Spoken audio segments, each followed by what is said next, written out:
Controlled Chaos here with Zabby. As stated, we are going to go ahead and do a recruitment stream.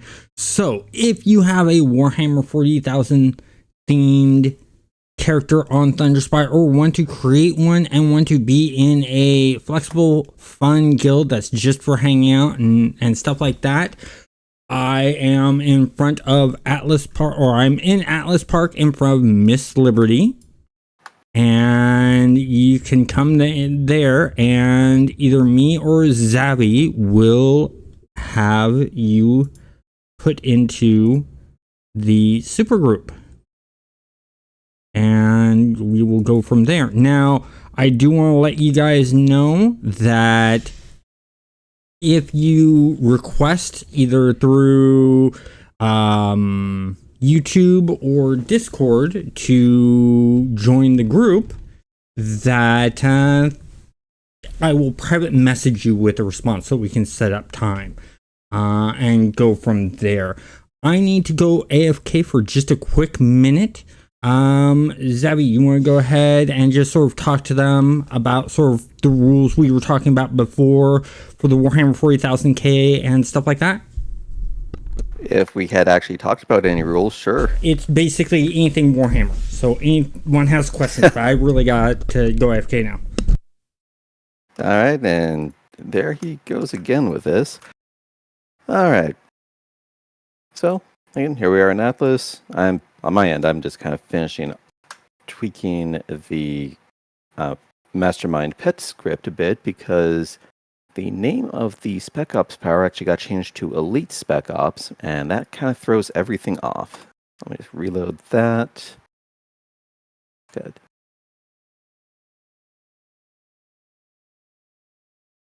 Okay.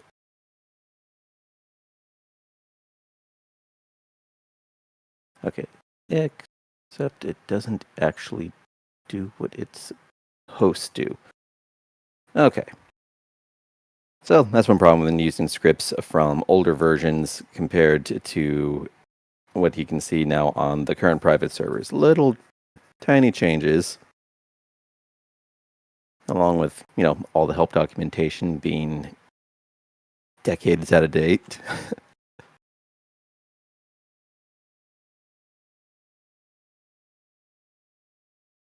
And this is all on Thunderspy, so if you've got the Sweet Tea launcher, you can go ahead, select Thunderspy off the list, go ahead, get that verified, get that installed, and we're going to be around here for a couple hours, so there's going to be plenty of time to make a character and let us know.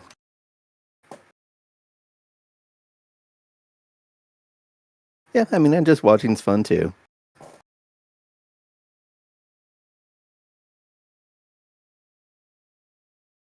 Okay, now giving up sleep for watching. Okay, I can't say whether you should or shouldn't. I will say that taking care of yourself means that you're able to do a whole lot more in the long run.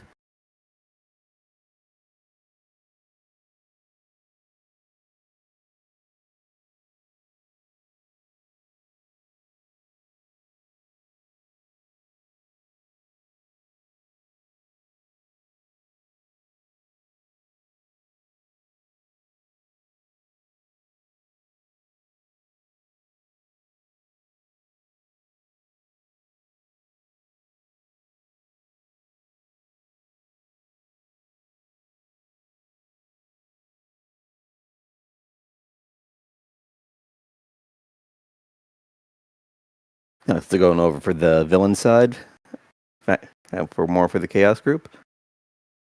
Don't think we've established what name would be for that one just yet on here. Again, right now, CC is focused over on the hero end of things, but it's definitely something worth kicking around as a community. If enough people have an idea for what they would want it to be called, then by all means, bring it up. We'll discuss it as a community and see what people want to go with.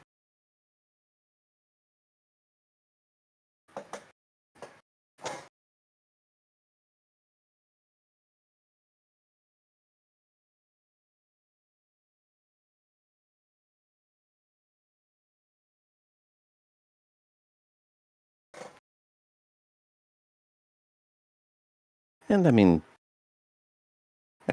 rogue traders, rouge traders could go either way. It's a good starting point to work with from there.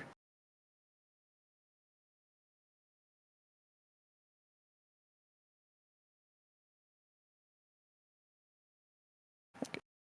Gotta arrange my window so we can see if anyone does come up while I'm still working on this. No one but civilians so far. Alright.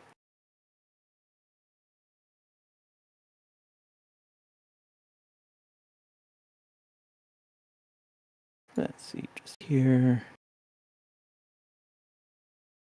Okay, so there's that set.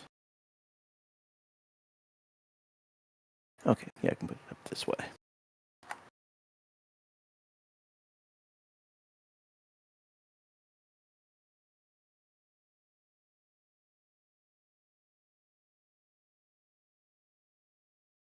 Okay, so for all, that part's working fine.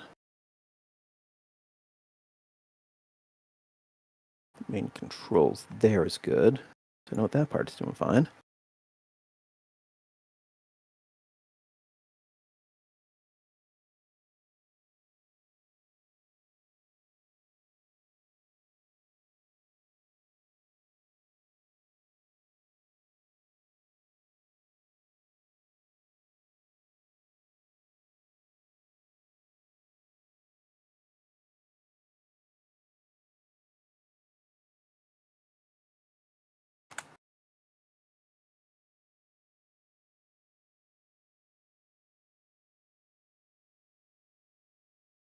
Okay, basic soldiers work. Now, back to Spec Ops. Okay, go attack.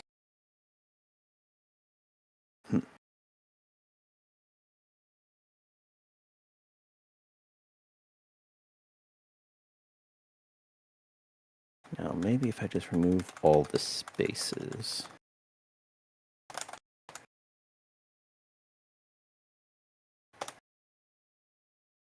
Yeah, because part of the problem with the City Heroes / commands is the format for things was never quite consistent. So, for example, for telling alright, use the power to summon Elite Spec Ops, you have to have the power name Elite Space Spec Space Ops. But using the command, okay, petcom_pow to use, okay, pet command for pet summon by the power Elite Spec Ops, this one may need it to be...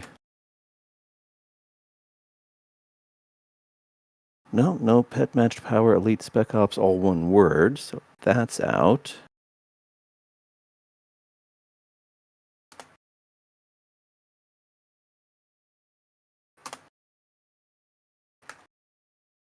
Okay, that gives me all the possible variations there. Load that one up again. At least as far as making the changes and testing, it's easy enough on there. All you have to do is just save the text file, tell it to reload the command, and off you go. So that's nice. Okay, I am back. I apologize about that. One of the problems with having cerebral palsy is when you sit down sometimes that in the ages of 40, you'll pinch a nerve and it affects the body. So, anyways, Coolness, glad you're here. And, well, just want to let you know, Coolness, me and you are bad influences on Zabby. And the reason being... You don't have to bring this up. Oh, yes, I do. So, you really don't. So the reason being is I bought Zabby Power because Zabby likes building games. He has so many, he hasn't even played them all. But I bought him Power. I thought he'd be interested in. Well, the reason Coolness is part of the problem of this is because, well, you've been playing it with Zabby. I remember while I was working yesterday, I'm looking over at Steam, and he's been in Power World for like 6 hours straight. And so I want to thank you, Zabby, for playing, thank Coolness for playing the game with Zabby, because I'm of the thought of if for every $1 you spend, you get 1 hour of gameplay out of it, it's worth the money for the game, and you've got them to play a bunch. That's kind of the same metric I wound up using as well. I mean, it used to be back, okay, compared to like movie theater costs on it there. And then it would basically be, okay, so games are... Actually, no, it wasn't so much movie theater costs. It was, okay, back when the main end games were, okay, about $40 for, okay, a 40-hour game. That's a decent basis. Yep. Nothing incriminating, coolness, don't worry. We could get incriminating, I mean... I may have mentioned how you tend to kill all the NPCs we run across. And even when we still need to sell stuff to them. Or, what I remember is how you said he grumbled a bit when you mentioned that I bought the game for him, because apparently they were planning on buying the game for you. I just sort of beat you into the punch. So, anyone who wants to buy a game for Zabby or gift him a game, and I've been talking about that game, let me know, and I'll hold on buying that game for Zabby. And the reason I buy games for Zabby is, well, one, he's my friend. Two, we have this sort of joke between each other where we'll buy one other game, and the only response we get back from the other person is, "You're a jerk," or "You're an ass," with a smile on our face.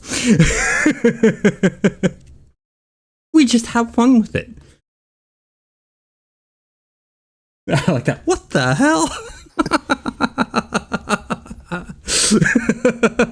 Hey, if I'm going to throw myself under the bus and someone else is also part of that problem, I'm taking the other person with me. Yeah, I mean, at least you're not a hypocrite on that. It's very, very true.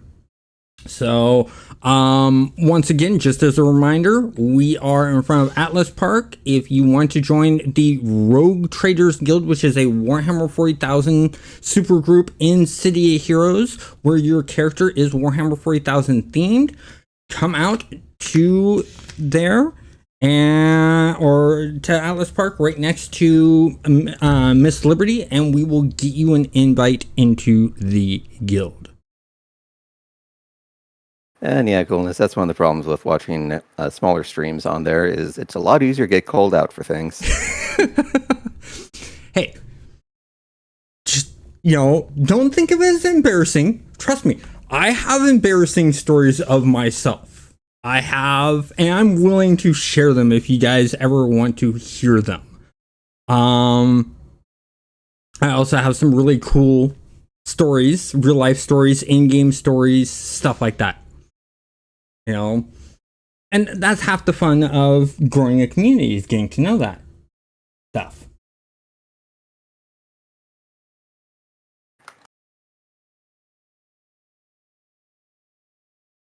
Yeah, on Thunderspy, there we go. Yes, you can make your own supergroup based on Thunderspy. All the other ones, you do have to have a supergroup. The reason I formulated this was just for fun, and Thunderspy has a big Warhammer 40,000 fan base and a lot of players that make Warhammer 40,000 based characters. And since this channel is all about City of Heroes, No Man's Sky, and Warhammer 40,000 Game Workshop stuff, why not merge the two and just have some fun? And it's a great way for those Warhammer 40,000 players to have a space in the game to chat and talk about Warhammer 40,000 and sort of play out Warhammer 40,000 characters in the game and be able to group up and do stuff together in the game a lot easier. That's the whole entire point of the supergroup.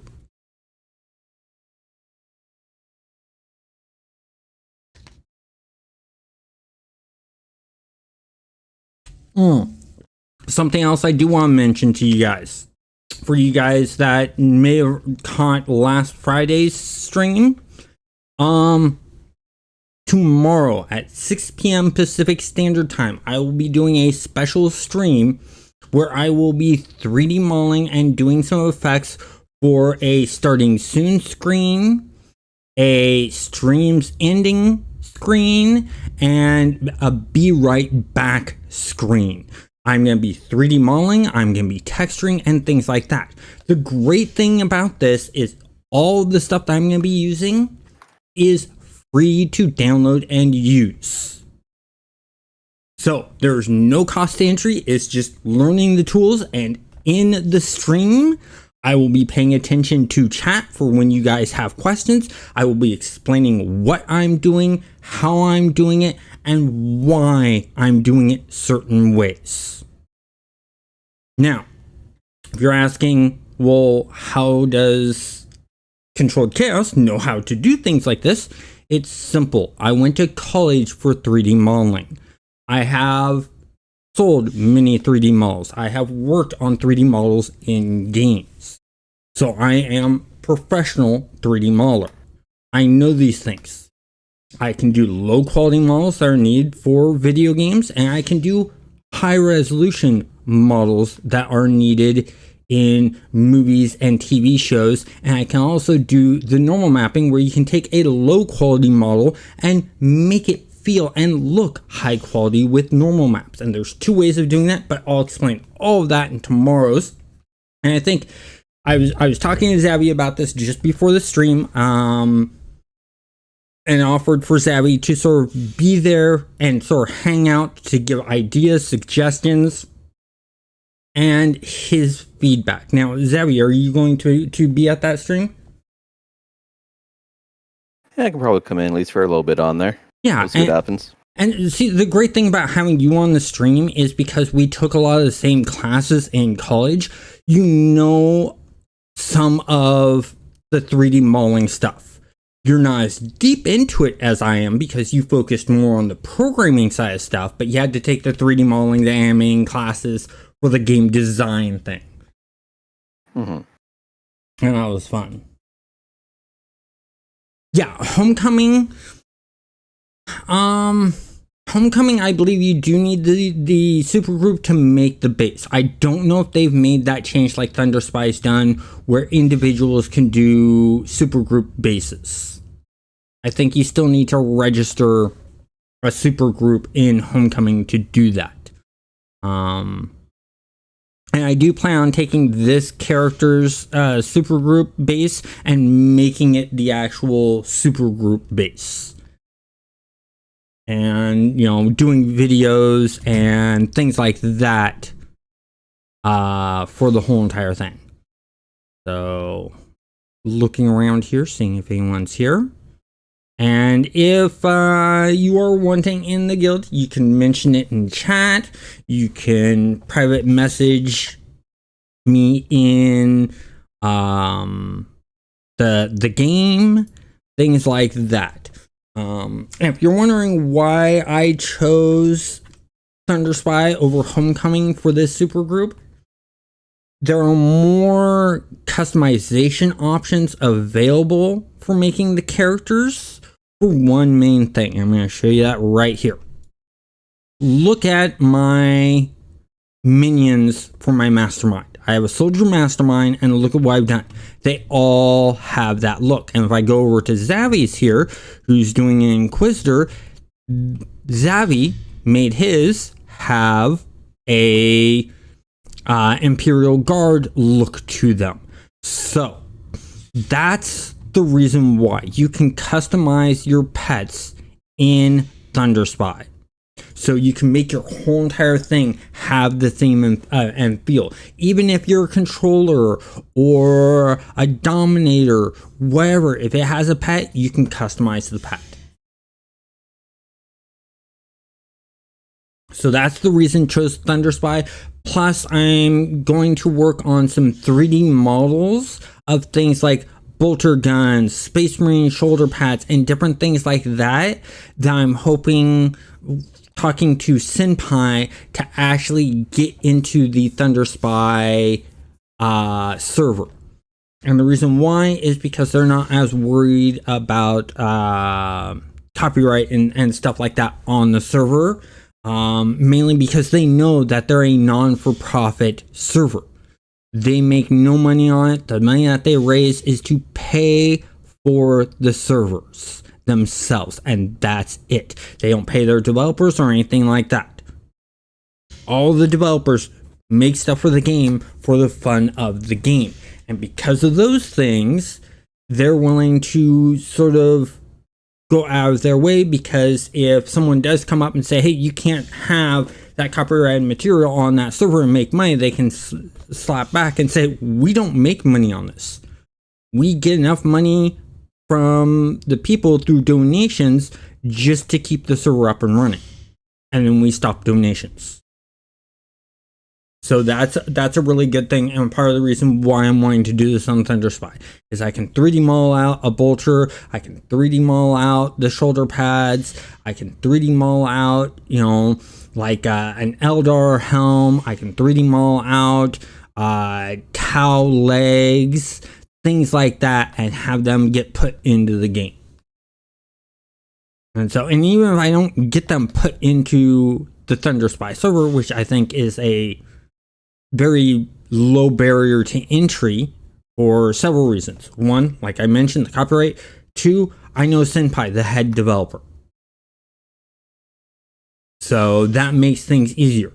A lot of the developers for the servers communicate and talk to me. They let me know when they're coming up with an update. I know Purgatory's working on stuff. I know Freedom's working on stuff. I know Rebirth is working on stuff. And they all let me know and share this information and tell me what I can say publicly to you guys and what I cannot. I never hear anything from Homecoming. I reached out to them multiple times and reached out to the developers and private messaged them on the Discord saying, hey, I'm a content creator. Can I talk to you guys, do interviews with you guys, get some inside information on what's coming up to do videos on to promote your server? You know what response I get? Nothing. It's not even a response of thank you for reaching out, but we're not interested at this time. It's literally zip, zilch, nada. Whereas with Thunderspy and the others, they're like, yeah, sure, or no, not at this time. And they also reach out to me and say, hey, this is what we're working on. This is what we're planning on soon. I know, who is it?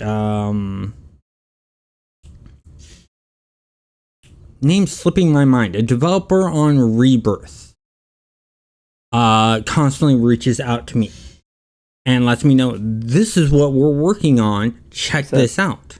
Silver Age fan? Silver Age fan, thank you very much. It just slipped my mind.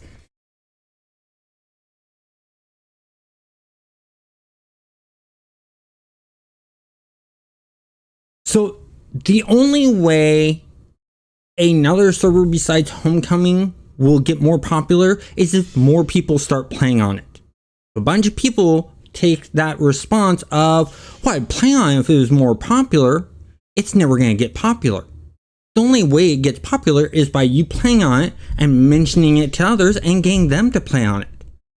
I don't play on just Homecoming. I don't play on just Thunderspy. I play on all of them. I'll tell you the servers I play on.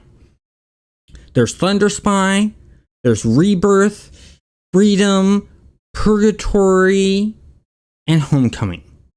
I also play on New Dawn. I play on Unity. I don't play on Unity as much for a couple reasons. One, it's in Europe, is where the servers are based.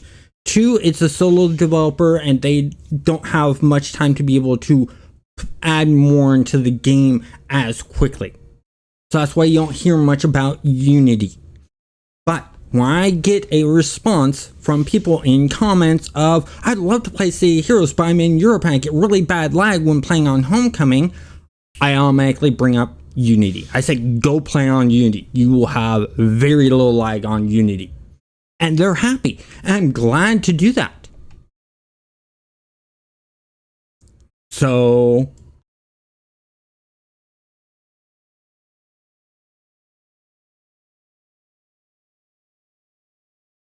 and the thought with the whole, okay, I'll play on the server when there's more people, but it kind of inserts a loop like that. It's not just like with private servers and stuff. That's a very common thing over with new hardware for consoles, for example, where it's okay, we've got this brand new set of hardware. It's got all these great capabilities. No one wants to develop for it. Why does no one want to develop for it? Because there's no customer base for it. They'd be wasting their time and their money. Why is there no customer base for it? Because there's no applications for it. There's no games for it. And so it takes basically, effectively, you kind of have to force a critical mass to happen for things to get enough momentum to kind of break out of that cycle. Yeah. Which hopefully stuff like this will help with private servers, showing, hey, people are on here. There's stuff happening. There was that costume contest that, I think the subtitle could have been called Poking the Bear, but that wasn't my call on that. That was Senpai's call, and in a way, I think it was a smart call with Steamboat Willie hitting public domain.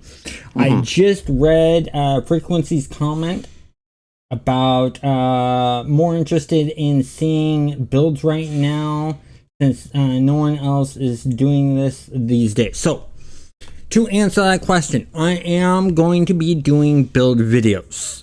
I have several planned out and I am working on them. Most of them will be done on Homecoming.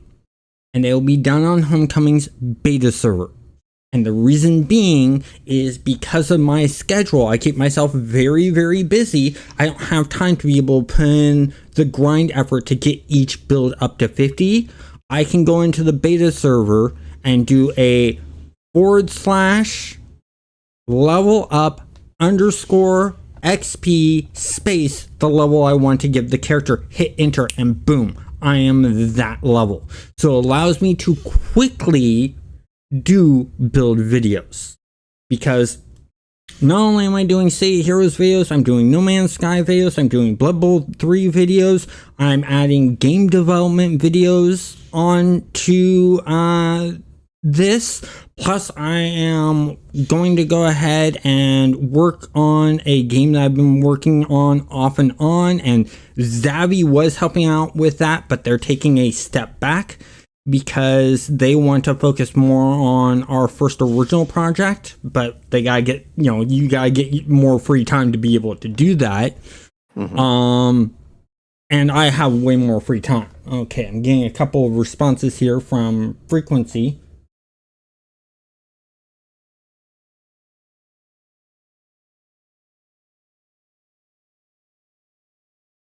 You know what, Frequency? That whole entire comment about you want to play with others. If you wanted to play a solo game, you'd play a solo game.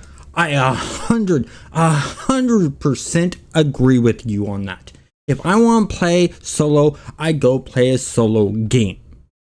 If I want to play with others, I will play an online game or an MMO. MMOs are meant to be played with others, and that's why I like playing games like the original EQ, where the whole entire design of it is you have a hard time fighting even the mobs that are of your level, therefore it forces people to group up. I like that gameplay mechanic. I like Planet Side because, yeah, you can be solo, but you have hundreds, if not thousands, of other players around you trying to do the same objective. And that's really nice.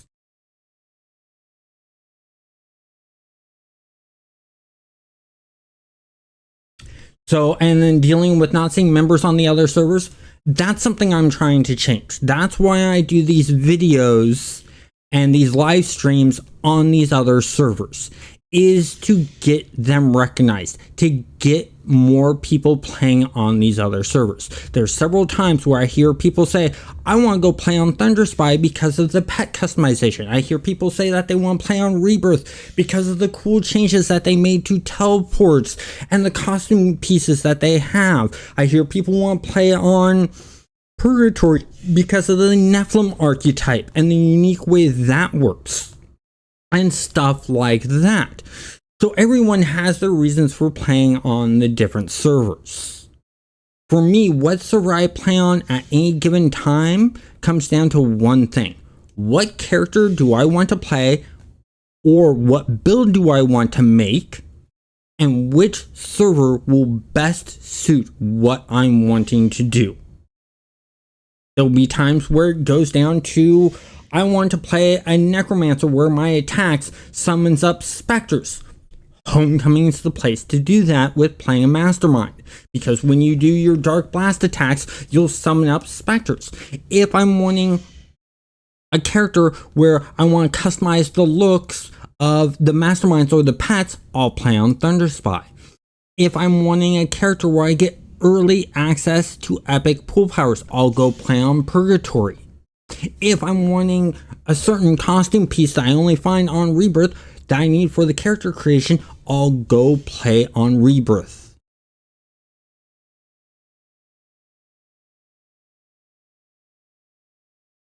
Yeah, so I have a frequency. I have a build video that I'm working on that I'm calling the Hitman build.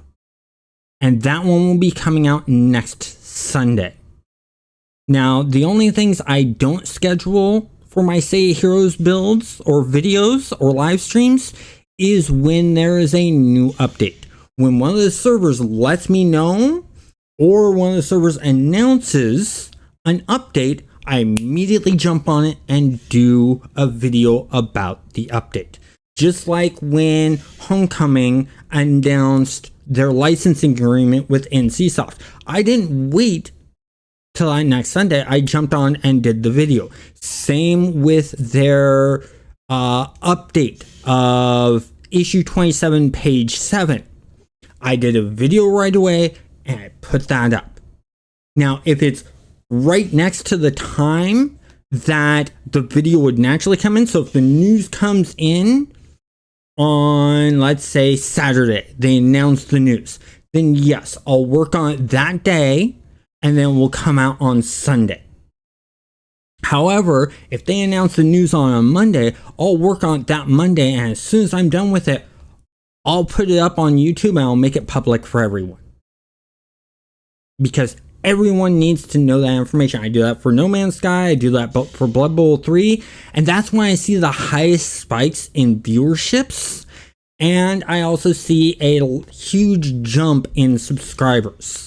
I had one day where I gained 26 subscribers, and that day happened right after I put out a video of the update for Homecoming, because Homecoming was blowing up because of license agreements and stuff like that. And I think that's really cool. You know, I really would like to see other YouTubers cover City Heroes news, updates, and build ideas and guides. I'm the only one right now. So if anyone else wants to do that alongside me, I welcome it. I don't mind sharing stuff. And I'll tell you right now, if you're dedicated enough to do it and want to do it, I will help promote your channel. I will do collabs for videos and stuff like that. I'm all about helping out other people. That's also the reason I have this channel, is I want to help out other players who are just finding out about the game or returning and don't know about the different servers and what they provide.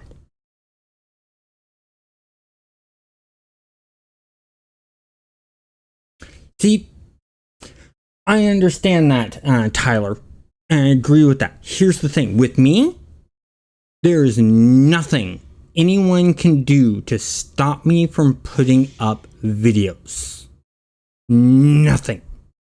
They can say all the bad stuff they want about me. They can treat me however they want. The whole entire thing that happened with Homecoming won't bother me. I've dealt with way worse in my life, and I know how to handle situations like that. I get a lot of negative comments of saying, I had one comment where a person commented, "Oh, you have a voice for the newspaper." Well, guess what?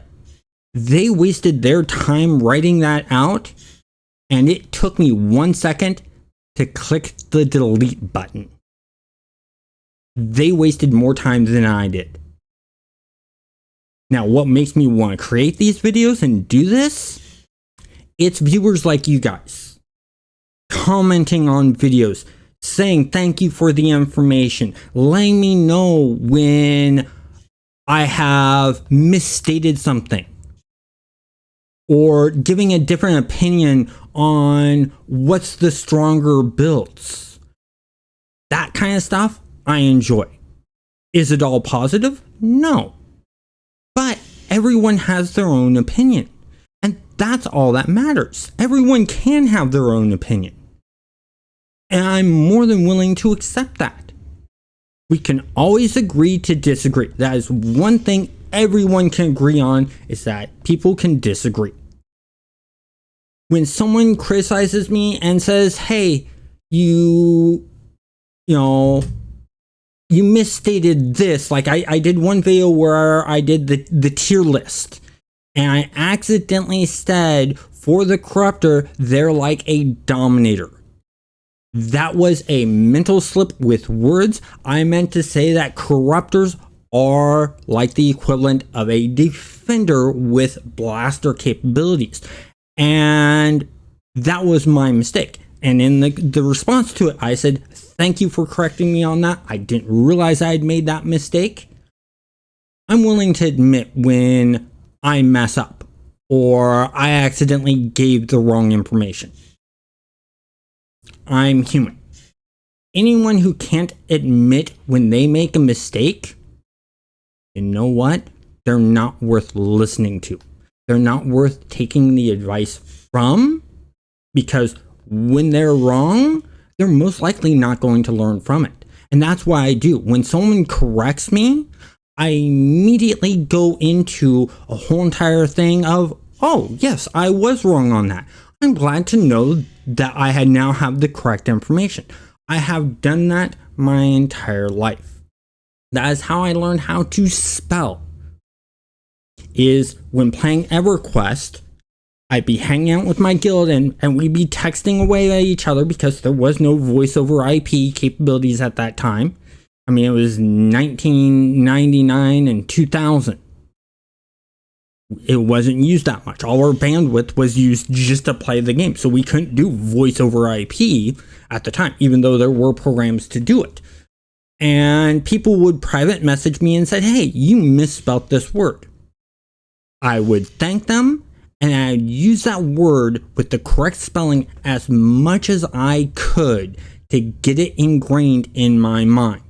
So if you ever see that I've misspelled something in the description, in the title, or in a response, feel free to say, by the way, you misspelled that, it's spelled like that. The first thing you're going to hear from me is, thank you. I will work on making that better.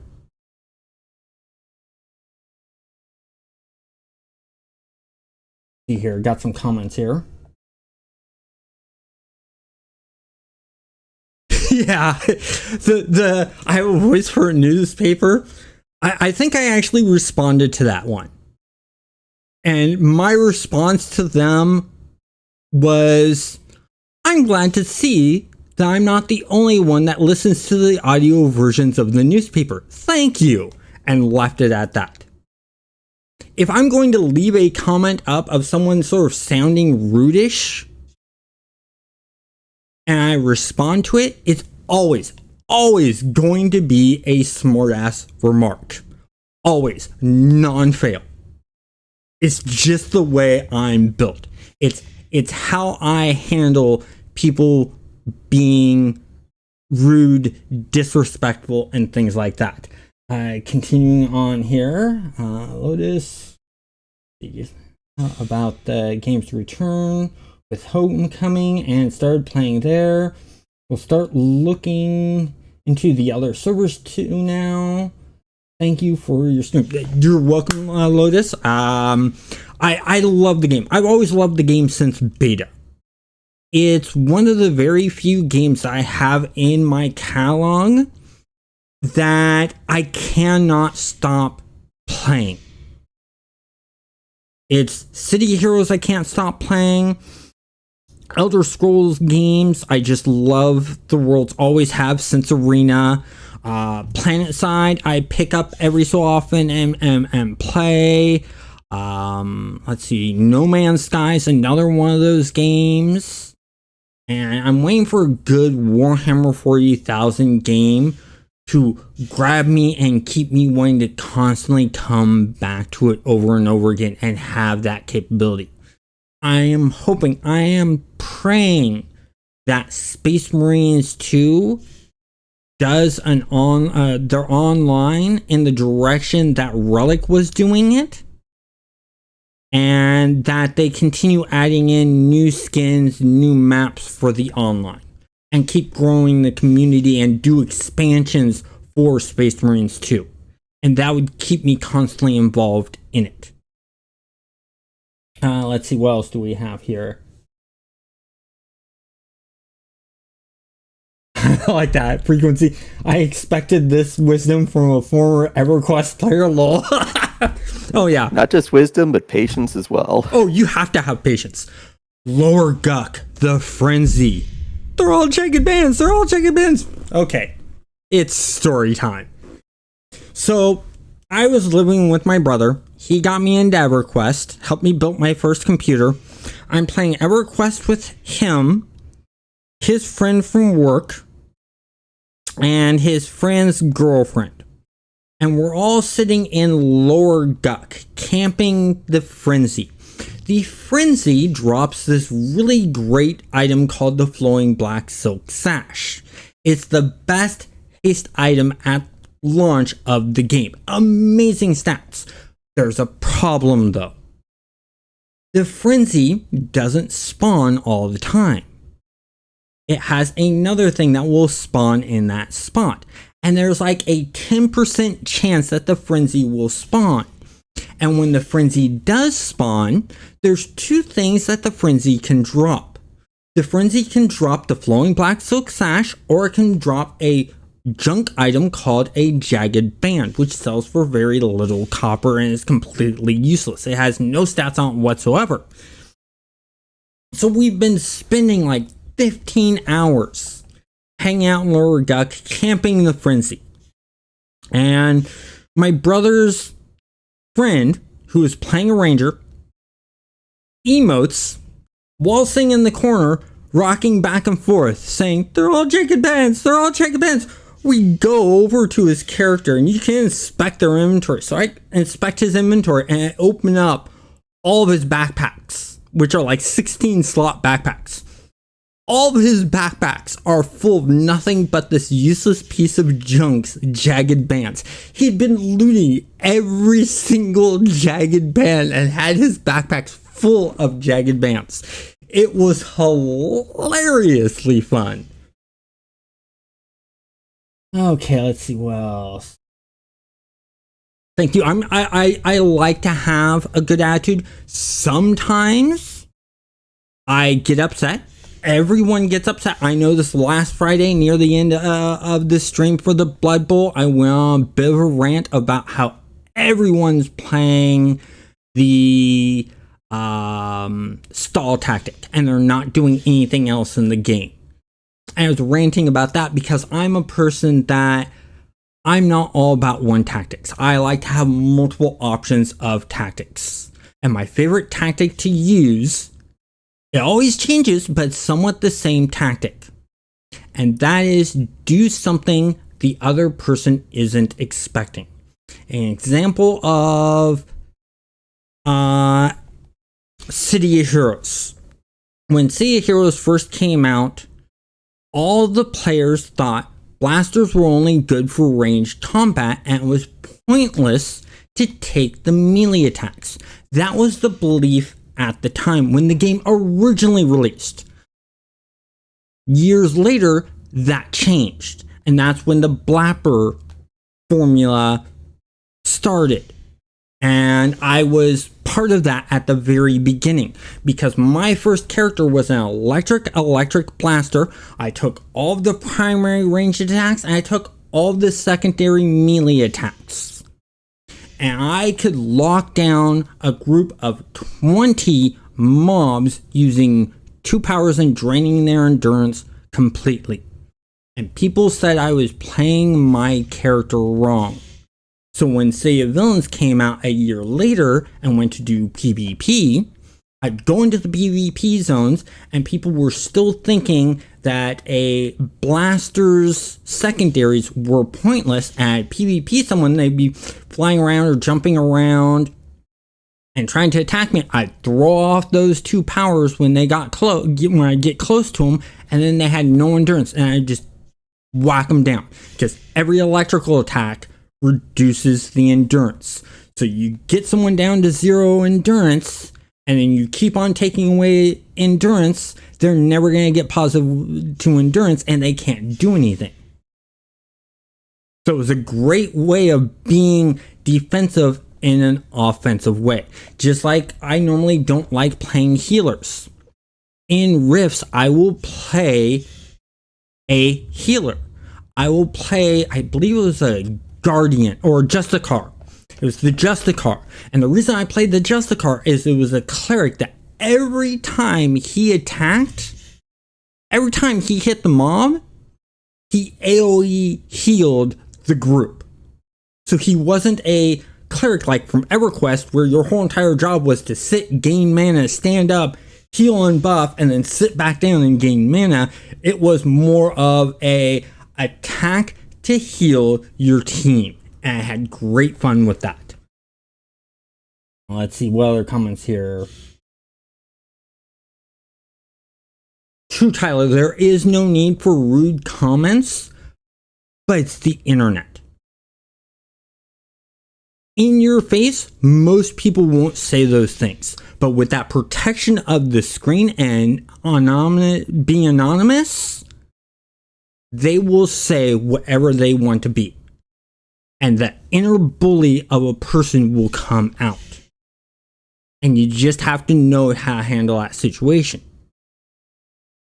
And my best way of handling that situation on the internet, ignore it. If they keep pushing and trying, that's when I go to my smartassness and utilize that. Let's see what else.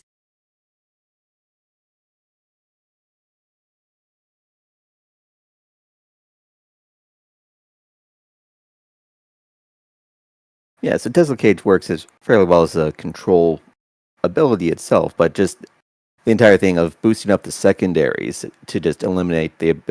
Because, I mean, yeah, a boss can shake off a Tesla Cage if you've only got one. Mm-hmm. But they can't shake off being drained down to 0 endurance and kept there. Yes. And when you can do it with 20, it's amazing. I mean, I remember I was working at a call center. I was playing City of Heroes, and I just started working at this call center. I was hanging out with this one guy, and we were just out having a cigarette. And we'd gotten to know each other because, you know, he saw my City Hero t-shirts, and I was reading City Heroes comics between calls. So we started talking about City Heroes, and he mentions, your voice sounds so familiar to me. I'm like, well, what server do you play? Justice server. I said, do you listen to Justice Radio at all? And he goes, yeah. I said, does this sound familiar? This is DJ Shockrock. Let's play some metal. It's like, no, you're DJ Shockrock. I love your radio show. It's so great. We started hanging out. He started hanging out with me in City of Heroes. He played a firefighter tanker. And this was before they heavily nerfed firefighter tankers. And he's showing me how he could pick up a bunch of guys and then take them out because, well, I played a blaster. There's no way I could do that, and that would be really, really cool. So I decided, okay, fine. You think I don't know how to do this stuff? I took my blaster, flew by a bunch of guys, grabbed up 20 guys. They all started piling in on me. I let off my 2 powers, which was what? Power Sync, and what's the other one? Power Sync and another one that I'd launch off, and they just completely drain the endurance. And there I am, just beating up guys as they're just standing there looking at me, dumbfounded. And he's like, that's just not right. I'm getting the snot beat out of me, and here you are standing in this group of zombies They're brain dead, standing there like idiots, and you just get to smack them around with no penalty whatsoever. I said, it's all on how you read and build powers. I read how these powers went, and a light bulb hit. And I was like, okay, I'm doing electric for those two powers. I had to work my way up to it because they were the higher tier powers, but I did that. And then the City of Villains came out, and he's like, okay, let's PvP. I'm like, you don't want to PvP my blaster. You're going to lose. I just sense you're going to lose. Yes, I was being a bit cocky, but I also knew the game really, really well. I played it religiously. I mean, it almost cost me some jobs. I know EverQuest did cost me some jobs, but City of Heroes almost did the same thing, but I learned my lesson from EverQuest on how to manage my time better. And so we get in and we PvP, and he's trying to jump around, and I'm flying up in the air, so he's having to jump up, hit me once, land on the ground. Well, I flew down really, really low, and he comes up to hit me, and just as he comes into range of my two abilities, I hit my two abilities. All of a sudden, all his toggles went off. He had no endurance. I'm just sitting there smacking on him, and we're talking, on TeamSpeak, and it's like, this isn't right. This is right. I can't do anything. Why can't I do anything? My controls aren't working. I'm like, take a look at your endurance. It's like, my endurance is 0. Why is my endurance 0? I said, because I made it 0. Because that's not right. I'm like, what does electricity do in this game? It reduces your endurance. And I said, yeah. And I have two abilities that can make that 0, and then the rest of mine, just keep it at 0. That's how I'm beating you. He's like, well, son of a, this isn't fair. Let me get into more comments here.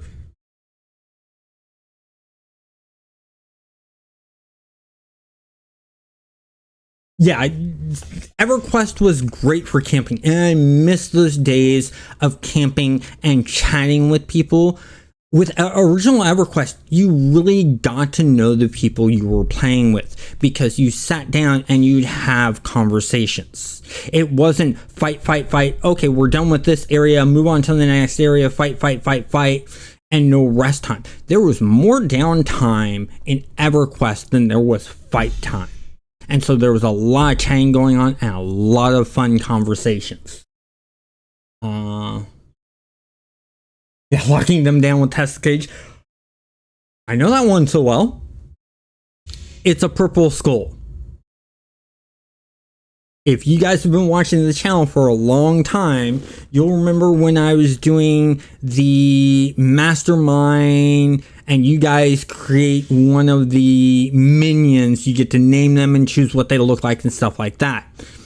And I was in King's Row and I was flying around and I flew by and didn't see this Clockwork Knight.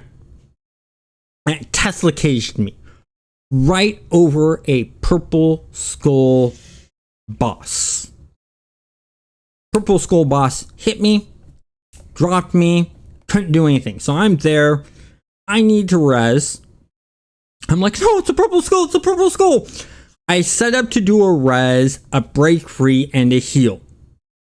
I hit the res. As the res animation is going through, and I'm just starting to lift up off the ground, the go back to the hospital button dialog box pops back up. The skull boss hit me one more time in the middle of the res, negating the res. And of course, I laughed hysterically, and that's where the design of It's a Purple Skull run came up and is now on the Gaming Imagery website. Which, by the way, speaking of the Gaming Imagery website, gotta do a little bit of plug here, but I think it will be helpful for you, those of you who are dating someone that is a gamer. There is 20% off every order or anything you order on the site. for Valentine's Day.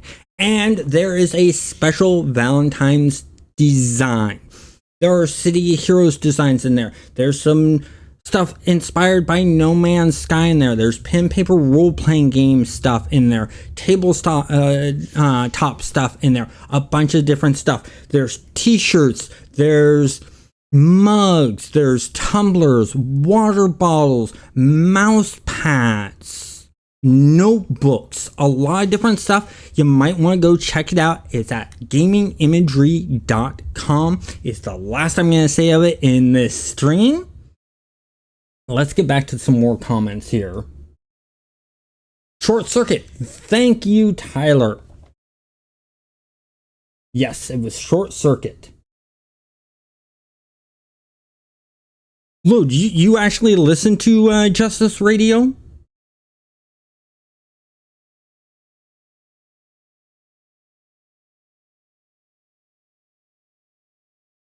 Oh, I love Tyler. I love locking down Clockworks with Tesla Cage. Okay, so you remember like Merc? You know, I know when I did it, all mine was heavy metal. And now, do you remember when all the DJs went through a name change? Laud. Because I was the one that inspired that at the very beginning of Justice Radio.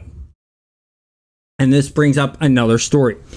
So I got asked to DJ for the radio station. There was a guy, Asmith, that was creating the radio station and paying for all the bills and stuff like that. And he just bought a really small server, so like 50 people at most could listen to. And I was one of the first DJs that he had hired on. Okay, so I'll definitely finish this story since Love doesn't remember that much. Yeah, excellent. So we just started out, and I went as Major Overload, my main character, and did it for weeks and weeks and weeks and weeks. And I'd gotten so popular that people, when I was just trying to play the game and level up Major Overload, I was getting spammed with texts saying, when's your next show? Can you play this on the next show? Well, I'm just trying to have fun with the game and enjoy the game. And so it was sort of getting on my nerves, and I came up with this idea. I need to come up with a persona for my DJ name. And I'm trying to figure out how to do this. I can't come up with a good concept and stuff like that. Just, it was first time being a DJ, didn't know how exactly to design the character. So I talked to Asmith and I said, hey, is there any limits to how long we can be on the air? Any rules on that? And he goes, no, we're new. Go as long as you want. And I said, okay, I got this idea. I want to do contests and give away influence and cool things like that. And I want to run a show for a really long time. And DJ can take over after that. He goes, yeah, run for as long as you want. I did 16 hours straight of DJing. I ran contests to let people choose the name. Because it was heavy metal, and anyone who's being rude to me or disrespectful to me, I would be a smartass to. Someone came up with the idea of DJ Shockrock. And I was like, perfect, that one. And I was the judge. I was the end all, be all, say all. It had to feel right to me. And so they were choosing the hairstyle, the chest piece, the shoulder pads, each piece of a contest. And then I did, okay, need a background story. I love that City of Heroes. You can write a background story to your character.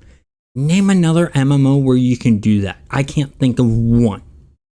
But anyways, did that, got that done, and finally got DJ Shockrock up and running. Completed and everything after 16 hours. And Azimuth was impressed. He was pissed and he was impressed all at the same time.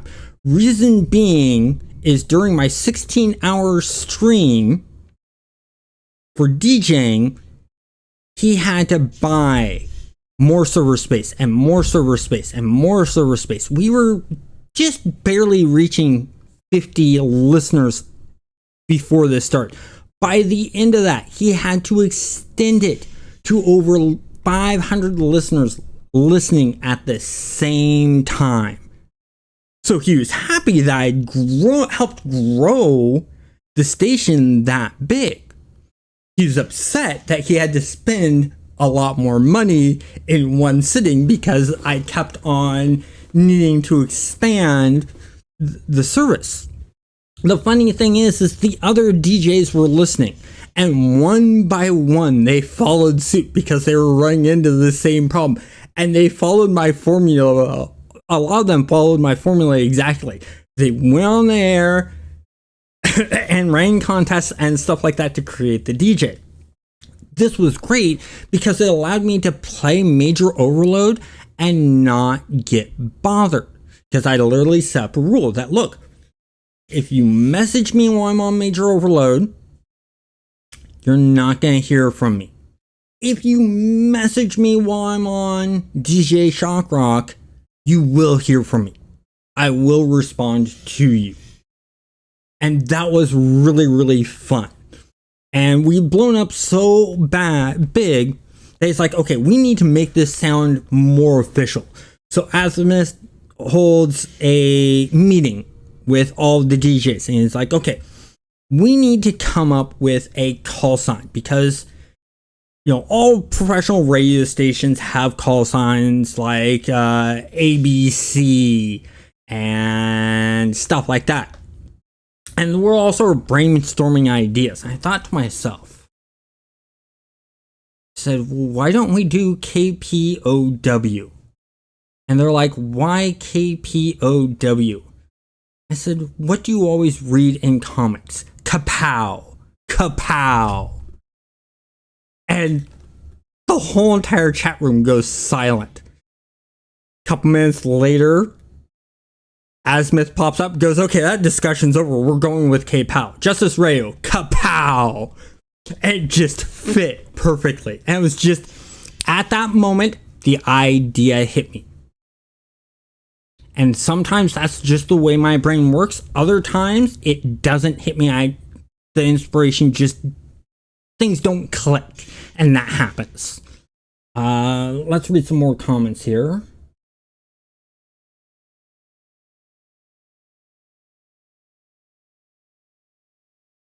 Yeah, the electric with the Moon Blaster, that's really, really cool.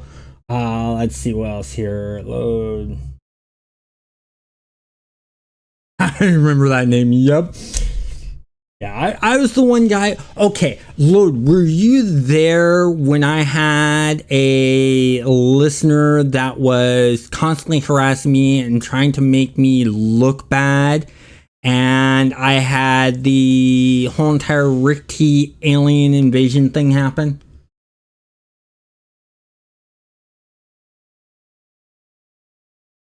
Thank you, Tyler. I greatly appreciate that. I use the knowledge that I got from college to do my video editing, but I don't go overboard. I like to keep it very simplistic for two reasons.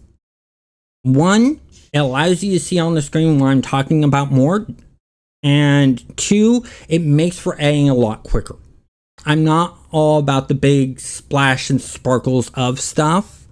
And then, I do make mistakes. Like there have been times where I've done videos and I didn't show the right video at the time I was talking about something. And people have mentioned that, and I've been working to get better at that and making sure that I get that. Some of the times I just run out of time, and I'm trying to grow the channel. So having a set time right now when videos release is a good idea. You guys always know on Sundays at 10 a.m. a City of Heroes video will release. Just like on Wednesdays at 10 a.m., a No Man's Sky video will release. On Fridays at 10 a.m., a Blood Bowl video will release. Because the channel is small, having that consistency helps with growing.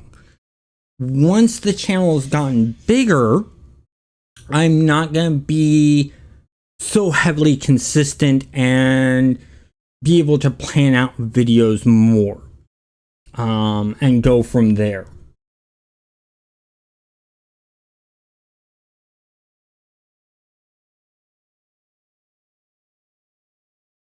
Yeah, we loved that. We loved when people would run up to us and text us, "Hey, can you play this song?"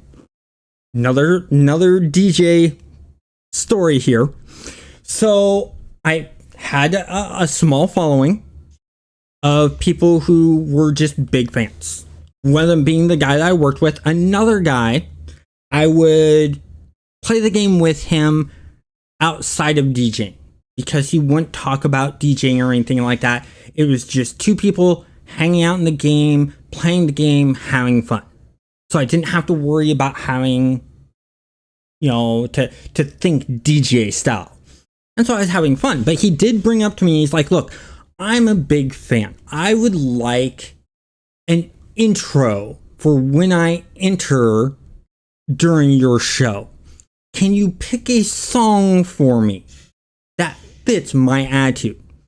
Now, he's got this natural smugness to him. It's not a mean smugness. It's a friendly, goofy, joking around, I'm the best. But he's not heavily serious about it. And I always talk smack about it and stuff like that. And I said, "Yeah, sure. I'll pick a song as your intro song." I knew the exact song. Now, Loud, you remember, it was always heavy metal. The lightest I would ever do is I'd do like ZZ Top, I'd do Rush, Aerosmith, stuff like that. I wouldn't do any pop songs or anything like that. But I made an exception, and it was for him entering into the show, entering the room, into the dance hall. And so he let me, he texted me, "Okay, I'm ready to enter." And so I did my announcement. I said, "Here comes so-and-so, and here's his theme song." And I hit play on the song. And the song I chose for him was "I'm Too Sexy for My Body."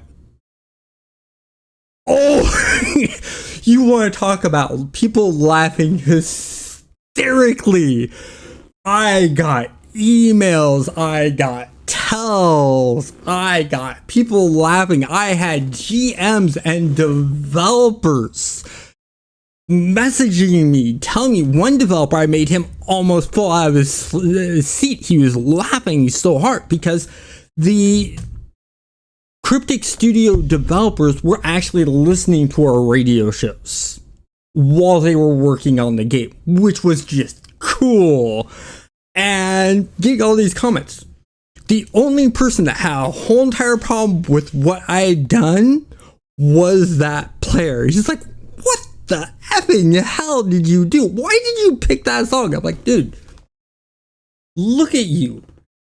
You're always got that attitude of, I'm the best. I have the best body, this and that and this and that. You know I'm a smart ass DJ. Would you expect anything less from me?" And his response was, "No." And I said, "And if I didn't do it, you'd still complain that I didn't pull something special. This is something special that everyone's going to remember, especially you with being embarrassed a bit." He's like, "Yeah, you got a point there." Okay. Let's see what else we got here. So many messages I missed that little chat. Okay, that's where I was. Yes, I have so many great City Heroes stories, so many great EverQuest stories, Planet Side stories. I mean, Die by the Sword stories. You know, messing with my friends, just having a fun and a laugh. That's what games are for me, especially online games like City of Heroes. It's the fun you're having with others and being able to laugh at yourself when you make a mistake.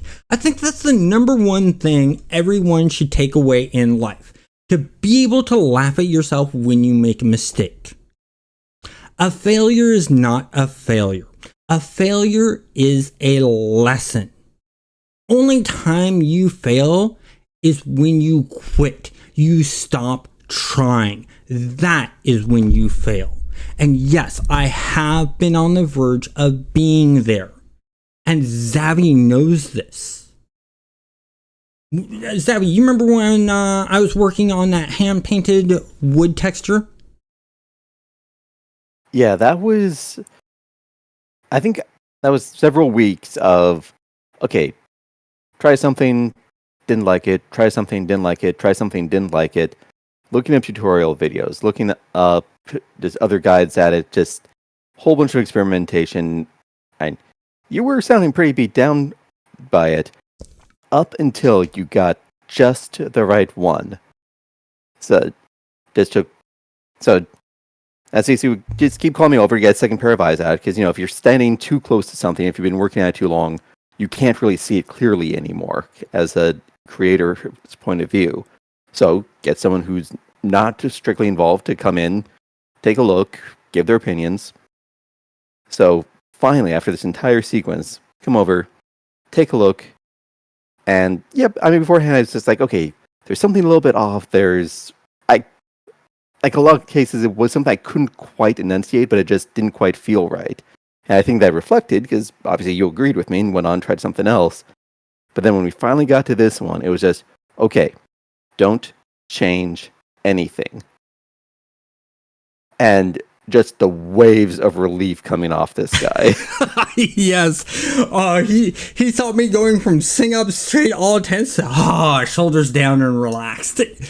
It felt good. It was frustrating, but succeeding, and hearing him go, wow, don't touch it. Leave it alone. Save it out as the JPEG or PNG, and you're done. Just that sigh of relief felt great. It was a lot of hard work. It looked good. I'm going to have to do that texture all over again, though, because I did 500 pixels by 500 pixels, because the original design of the game was just to be on mobile.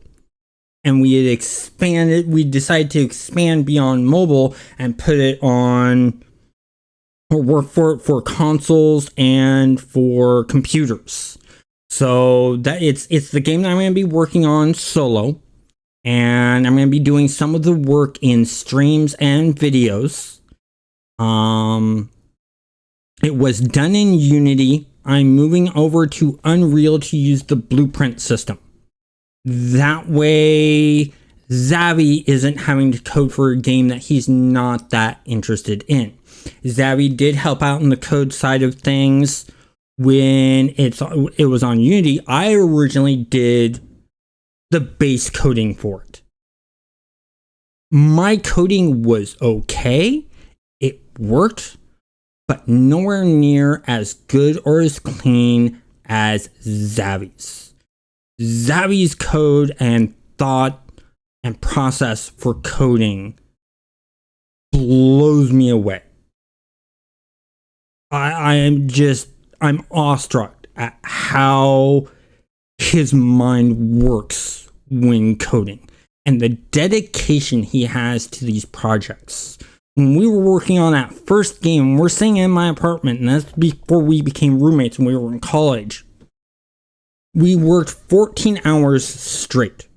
Him sitting in a chair with a laptop, pen and paper, him flow charting things out and solving things out in pen and paper, and then going and coding.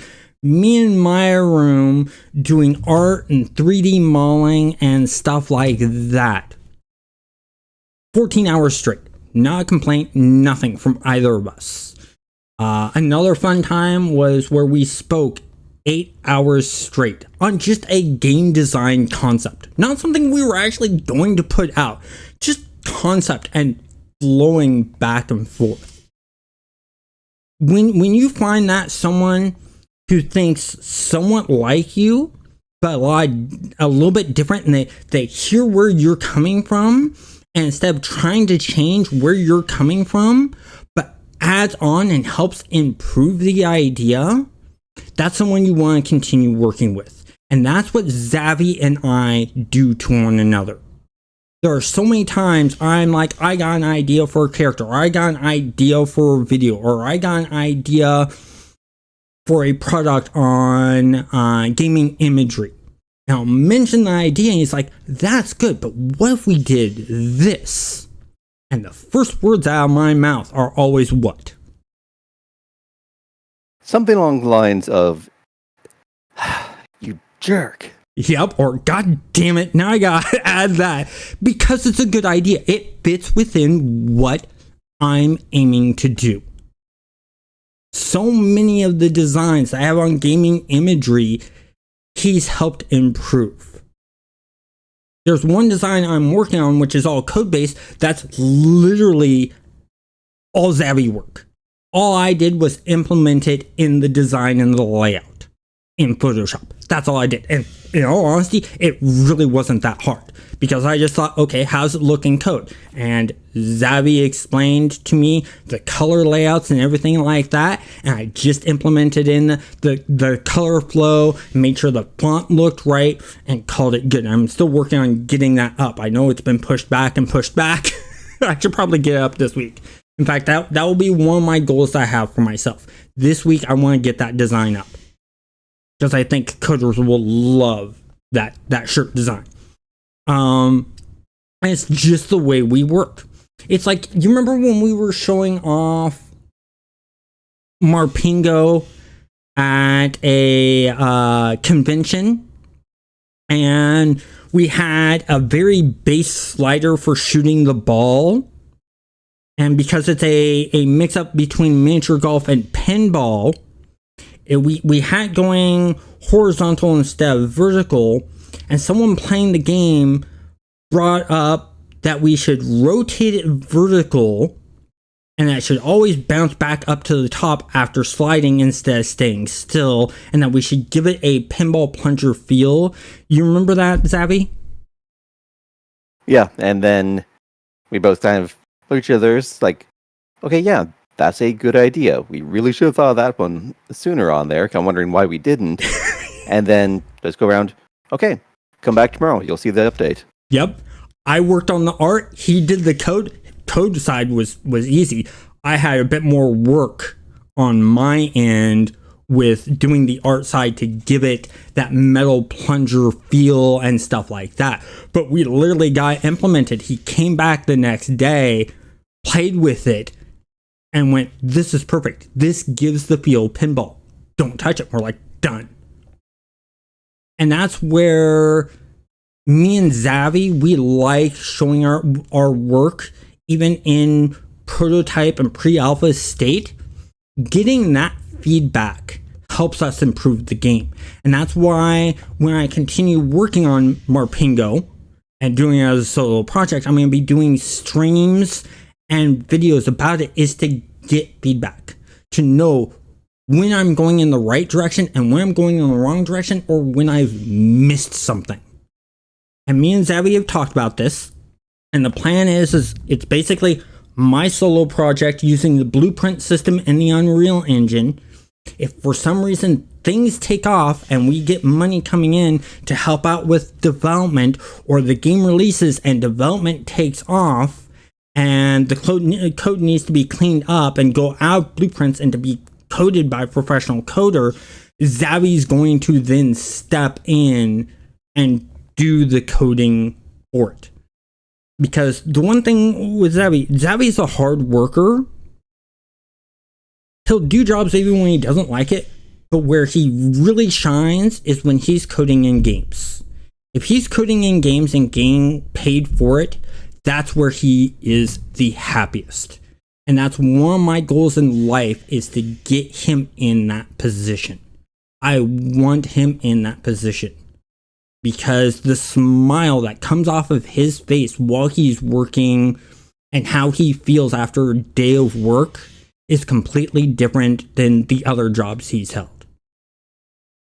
And, you know, I know he has the same thing with me and doing the art side of game development. And it's just something we work on. Let me get back to comments here.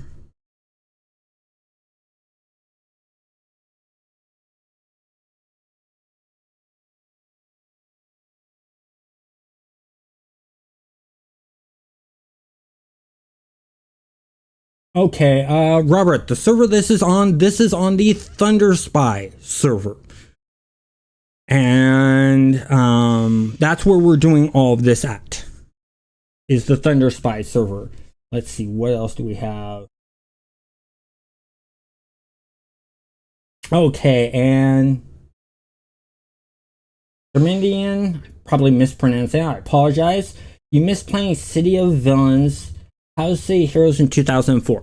City of Heroes in 2004 is amazing. And it's not just City of Heroes. It has all of the expansions. You can play City of Villains. You can play Going Rogue. You have all of that there. Then each server has made changes. They've added things. They've changed some things around. So it's not just, here's the game, go have fun. It's, here's the game and here's some new stuff. Some servers have added in new costumes. Some servers have added in new archetypes. Some servers have added in new power sets. Some servers have changed some of the power sets. So you still get the same feel of the game we all love, but you get more. And that's why I really like.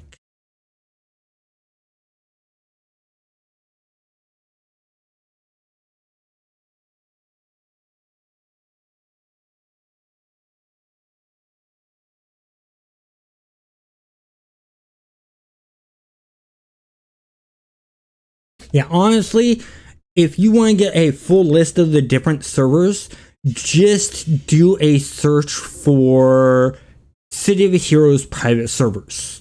And Thunderspy, Rebirth, and all the different ones will pop up. I know I've done videos talking about those different servers and showing those servers off.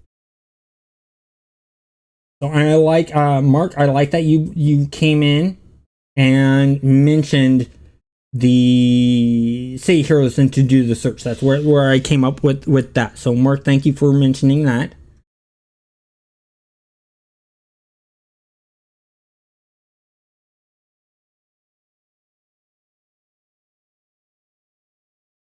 I do like the changes that are happening on the Homecoming.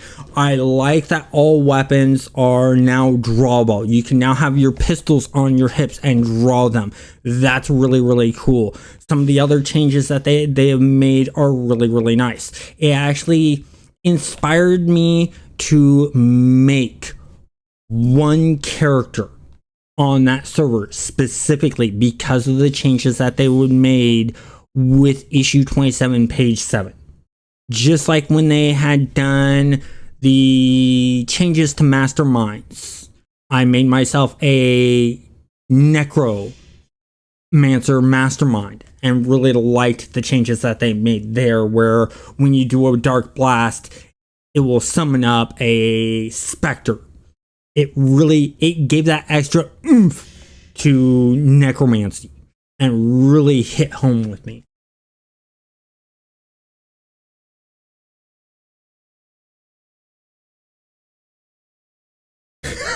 Coolness. No, don't accidentally take a nap. You fall asleep there. Am I that boring? Yes. I mean, I'm sure it's just a very soothing voice. I have people say that. I have had people say that they like watching my videos because of the voice and the soothingness of it. I've had people say that they like the enthusiasm that I bring to the videos. Now, I'm going to tell you guys something. The way I'm talking to you guys now is not some persona. It is not me acting differently. This is naturally me. That excitement is because I'm excited for making the video. I'm excited about what I'm going to talk about. I didn't know that I had a soothing voice until people mentioned I had a soothing voice. And it's nice to hear. And you guys can ask Zavi if what I'm saying is true. You know, we've been friends for almost 15 years now and known each other. And you can ask him if I'm different than as I'm talking to you guys now in these live streams.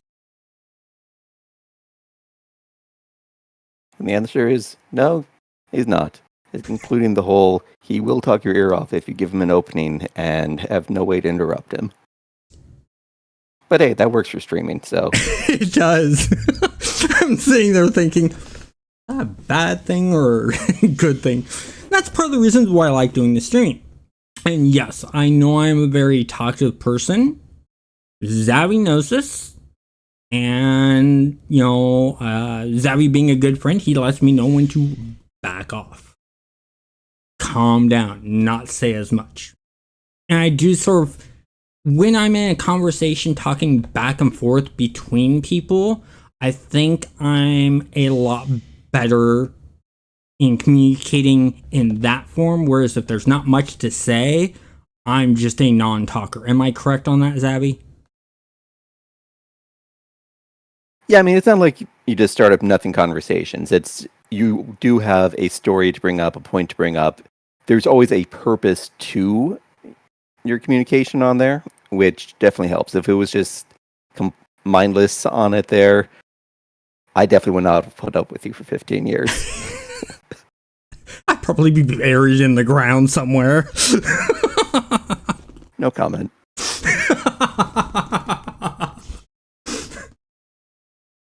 Well, if you guys don't hear from me, you know who to look at.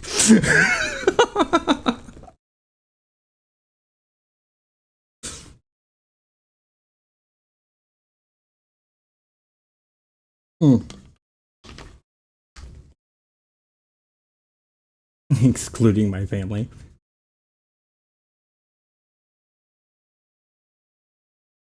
Thank you very much, Frequency. I try to know what I'm talking about. I'm willing to admit when I don't know something. I'm willing to admit I make mistakes. Pure and simple. I think that's the best part about myself that I like. Is I'm willing to learn. I'm willing to know what I don't know. I'm willing to admit when I make mistakes. I think those are the three best things I personally like about myself. I've met so many people that are know-it-alls. They think they know everything. I have one in the family. I went to college with someone's like that.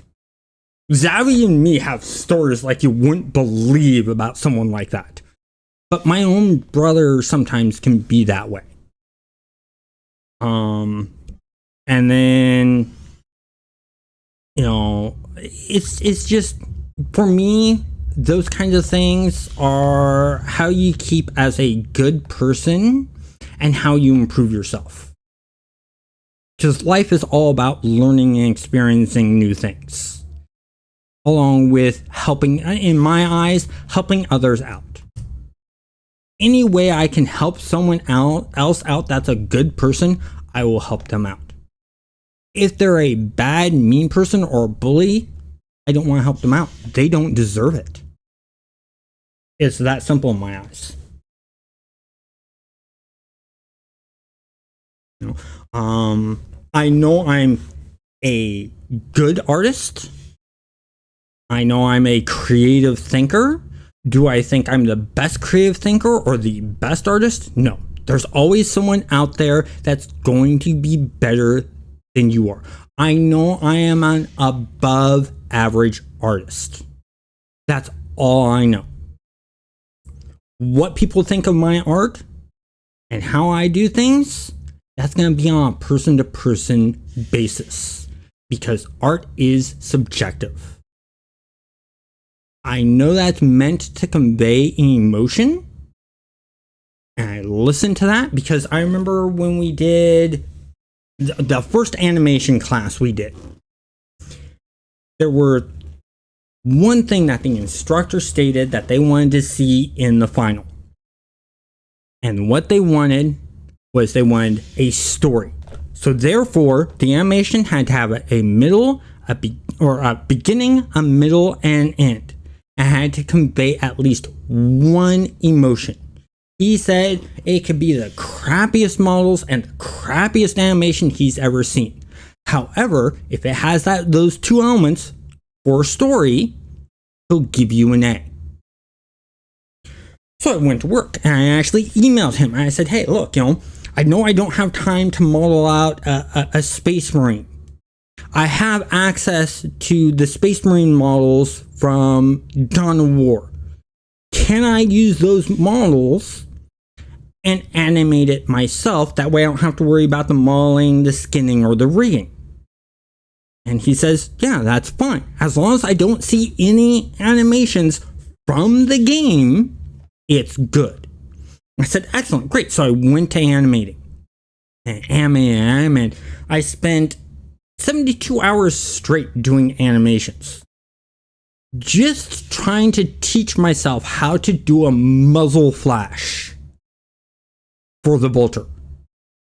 And it was the funniest thing too, because I came up with the whole entire skit and I had everything done except for the very end where the character shoots off the bolter.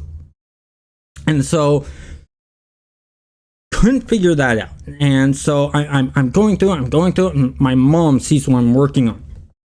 Takes a look at it, and she sees this Space Marine walk into a chapel, go up to this box, kneel down, pulls out a giant staff-sized Q-tip,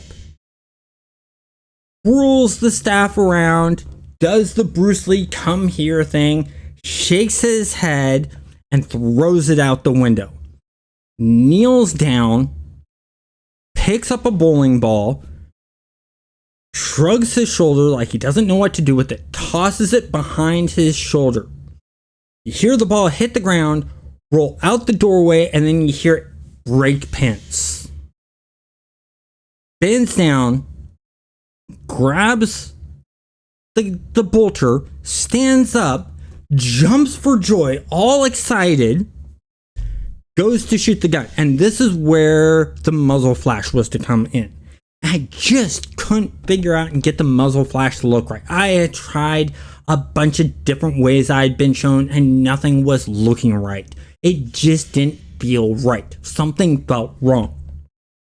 My mom comes to me after looking at this and me talking about it and sort of like a little upset that I can't figure this out, and goes, can you do bubbles? Like you're blowing bubbles like a little kid does. Are you able to do that in this? And I said, I can easily do that. I can do that in 10 minutes. Just then, why don't you just have it blow bubbles? And then he gets all depressed and walks away. Cut scene. Looked at her and I said, that's brilliant. That's exactly what I need. So I made the gun blow bubbles. He gets all depressed. In scene. Final day. In there, watching the animation, pulls out the giant Q-tip, does the Bruce Lee thing, and immediately from the instructor, I hear a laugh. Just a great belly laugh of hysterics. Everyone's looking at him going, what's so funny? He pauses it and he goes, don't you guys see? He's imitating Bruce Lee with a giant Q-tip. It's funny. It's satire. I'm like, exactly. Doesn't make any reaction to the bowling ball thing. Then the gun comes out and he gets all excited. He sits up waiting to see it do the shooting of the bullets, and then it blows bubbles. And he laughs. Again. And then the character gets all depressed. And he's like, oh. Then and there, I knew I'd locked down an A.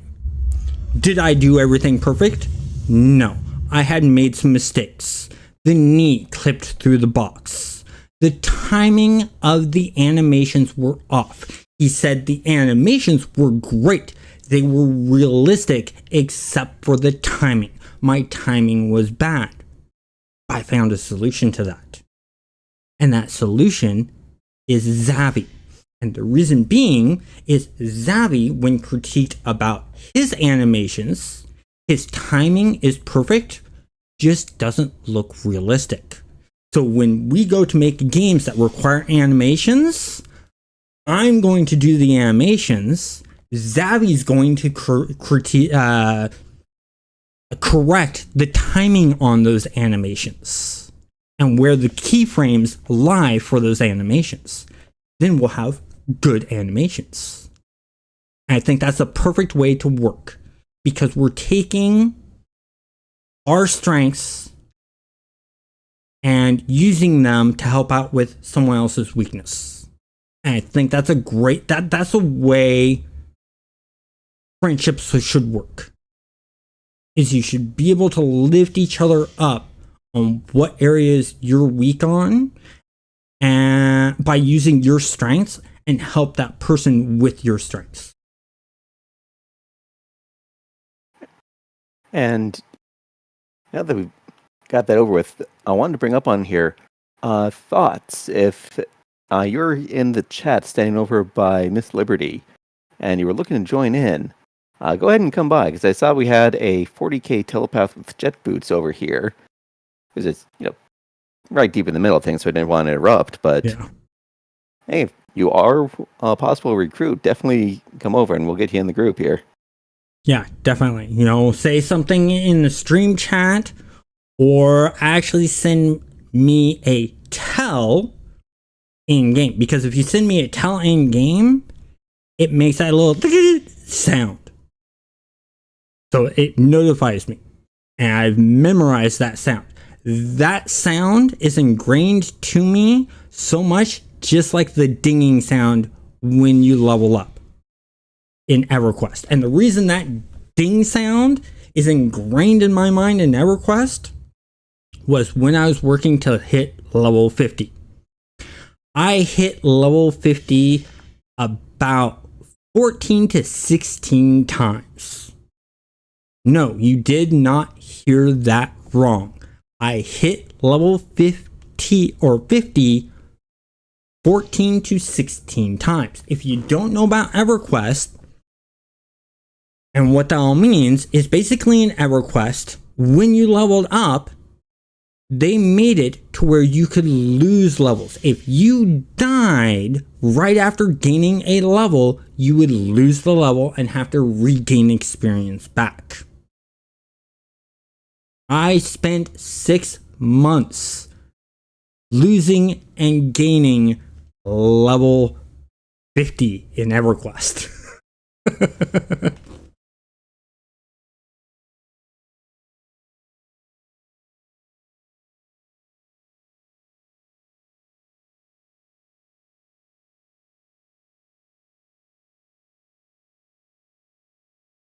Let's see here, just taking a look around.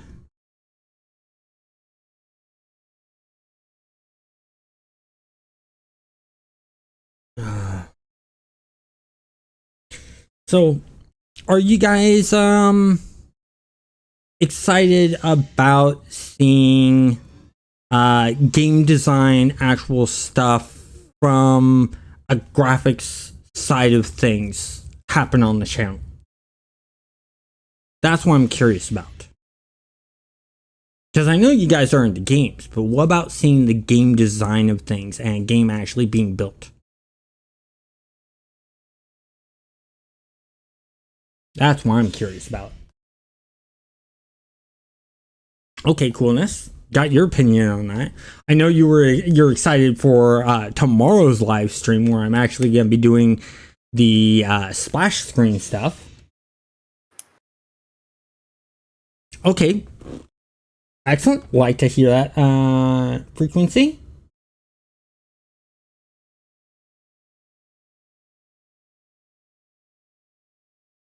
Yeah, definitely. Well, here's the thing. When I do the game development stuff for Morpingo, which is the official name of the game that I'm going to be doing, there's not going to be any actual coding that you're going to see because I'm not a coder. I know how to code. I know how to get myself in trouble. I'm not terrible at it, as in I'm not going to run the game back through itself for a save function. Zabby knows what I'm talking about. We actually had a coder do that in one of our games. It wasn't for the save function. It was for the entire UI. Oh, for the entire UI. Thank you. I was wrong on that. Yeah. So yeah, it was entire UI. And I remember when Zabby pulled me aside and literally said, should you be running a whole entire game back to itself for the UI? I'm like, no, that's terrible. That's so unoptimized. That's like the worst way to do it. I'm not a coder. This other coder that we had on the team actually ended up doing that. Like, oh no, that's just wrong. But I'm going to be using the blueprint system in the Unreal Engine.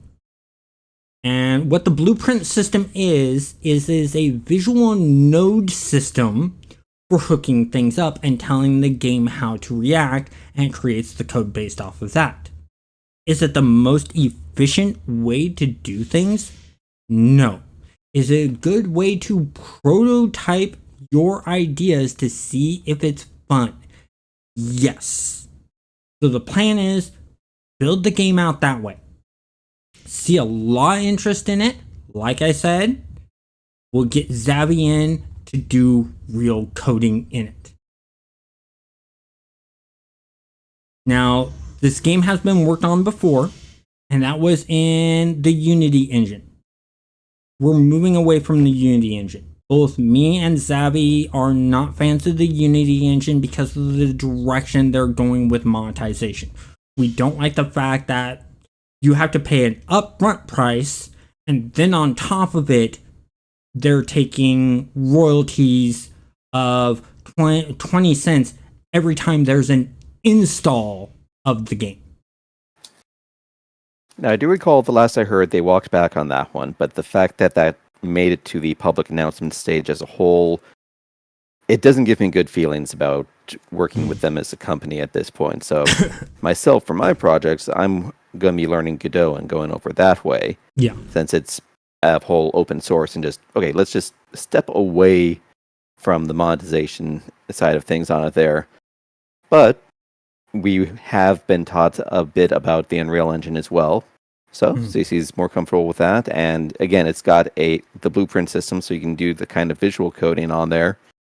It's a good way to get familiar with stuff.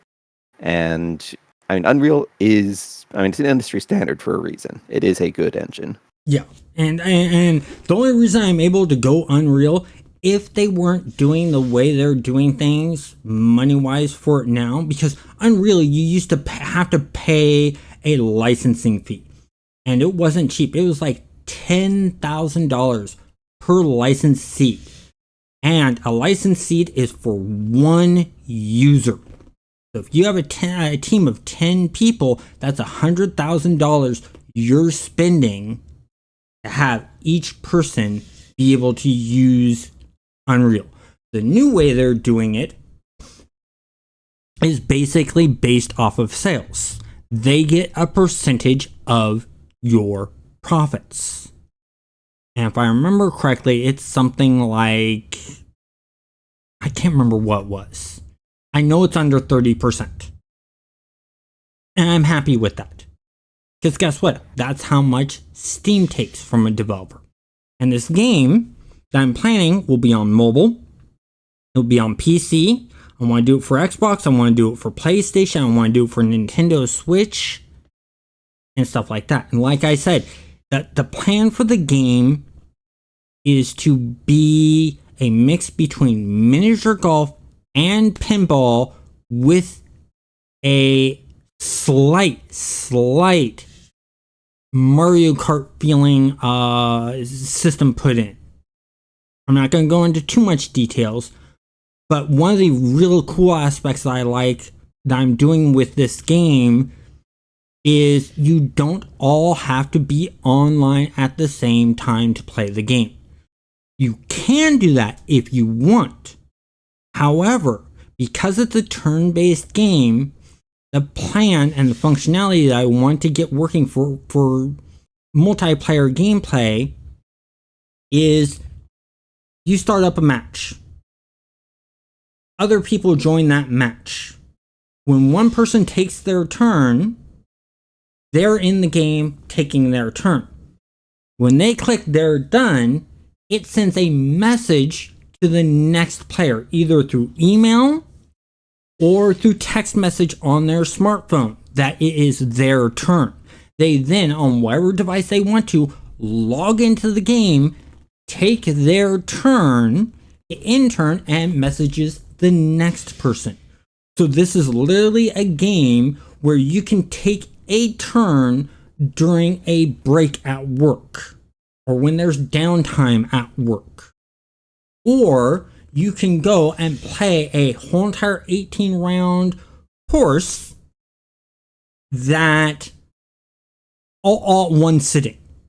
And there will be multiple ways to play this multiplayer. You don't have to be online to play multiplayer. We are doing hot seat. So one person sits down, plays their round, hand the controller or the controls over to the next person on the same system, and they play that round. Then there will be online so that you can play with people from around the world.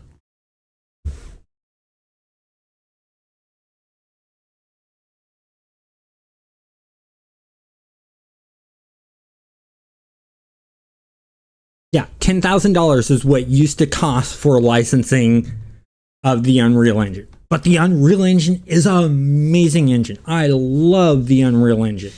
There are so many MMOs and so many different types of games that can be made in the Unreal Engine.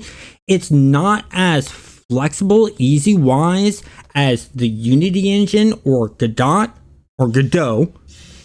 is, because the Unreal Engine was designed for first-person shooters, because it was built for the ground up for Unreal and Unreal Tournament.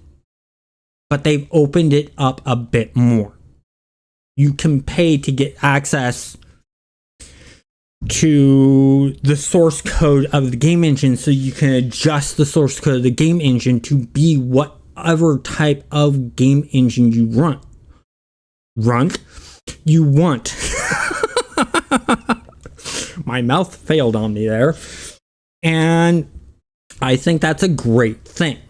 And that is something in the future I want to do. The great thing is because I'm going to be using a third-person camera behind the ball and the shooting mechanic of the ball, and it naturally has third-person camera mechanics. Might have to do some twists with how the camera works to get it to feel right, to follow the ball right. We did it in the Unity engine and got it pinpoint perfect. And in March, I am going to be showing off the Unity build that we had. So you guys will be able to see that once I get the new mic in. Me and Zabby will be playing a game of that. Yes, it is a bunch of different styles in one. I wanted to have miniature golf and pinball are the two heavy mixes of the main game. And then there's also at the end of the game, it's not get it into the hole, it's play a mini game. And there are several different ends of the mini game. And that's what's really, really sort of interesting that I like. On top of that, it's not who gets the fewest strokes. Strokes in the game count, but it's not the main thing. You have bumpers and flippers and spinners and rollovers, just like you have in pinball. And each of those give you points. And the bumpers and flippers and spinners all work like they do in pinball. So you can literally, on what's supposed to be a par 5, if you shoot right and you're lucky enough in hitting bumpers and flippers just right, the designs of the levels will be so that you can always get a hole in one if you do things just right.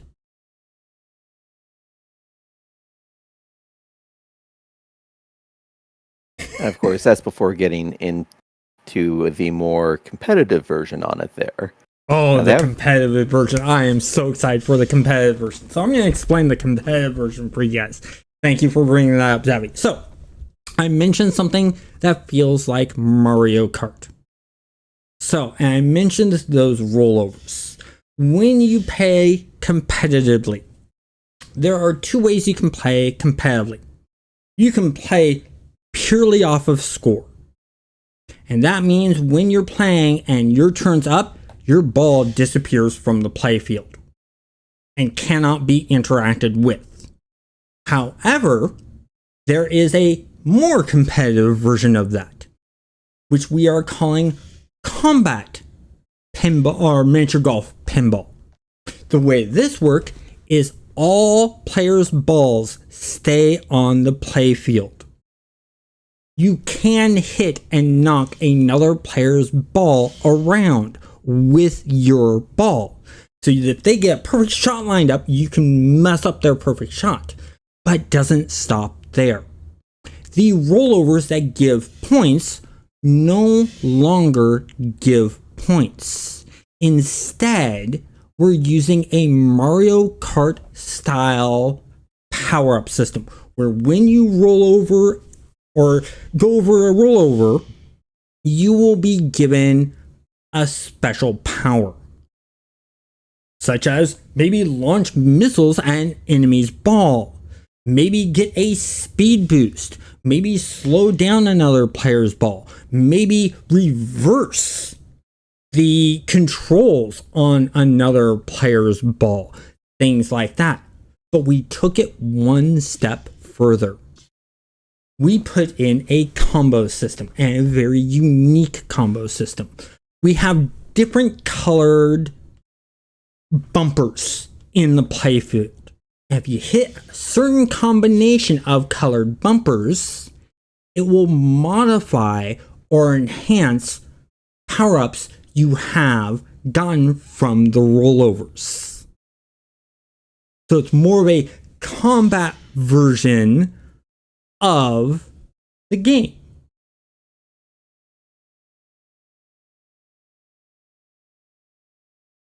Good to hear, Coolness. Yeah. Pretty much one of the design philosophies we've got for versus games is the more chaos that you allow into a game, the more opportunities for people to make their own stories. The did you just see what happened moments. Those are what we think kind of makes a game stand out the best. And it lets people basically, it becomes part of their experience. It's not just a thing it's not just a thing they've played, it's a story that they've told along with their friends and, well, former friends, depending on how the game goes. I like that last part. Former friends, depending on how things go. That's a good one. But yes, what Zabby just said there is 100% true.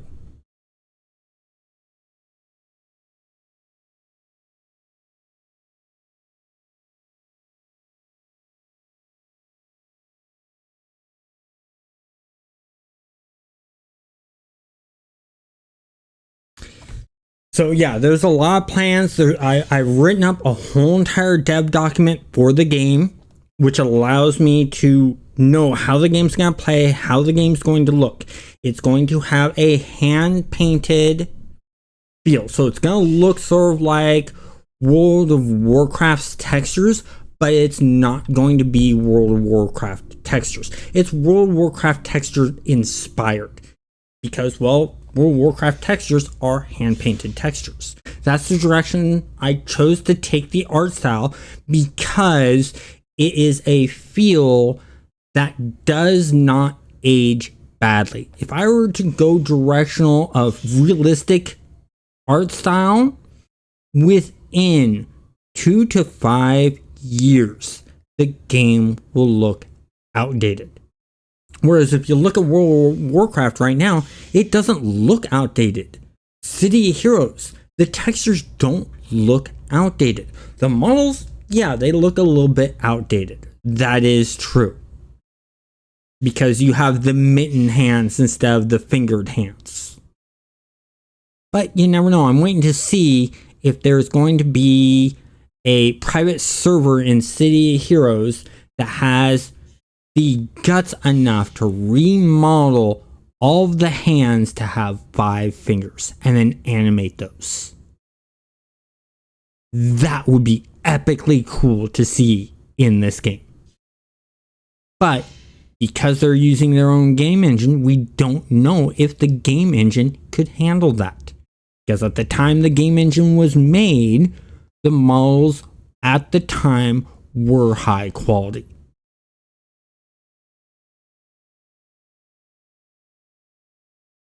So at least now you guys know sort of the future plans of some of the things that are going to be happening with this channel. And the whole entire game development thing, that's going to be on Mondays. So that's going to be really sort of interesting and unique. And more game development will be happening behind the scenes than what's shown in live streams or videos. And not all of the game development videos will be available to everyone. Some of those will be put in and behind the $25 membership, because I need to have that there for them. It's something that I promised, the $25 membership. Just like how some of the No Man's Sky videos and some of the City of Heroes non-homecoming will be behind the, I think it's a $7 membership. It's because that's why I promised those members. Now, granted, I don't have any members in those tiers. But I need to start building a back catalog for when members join, so they have a bunch of stuff to watch. And that's so very important. Anyways.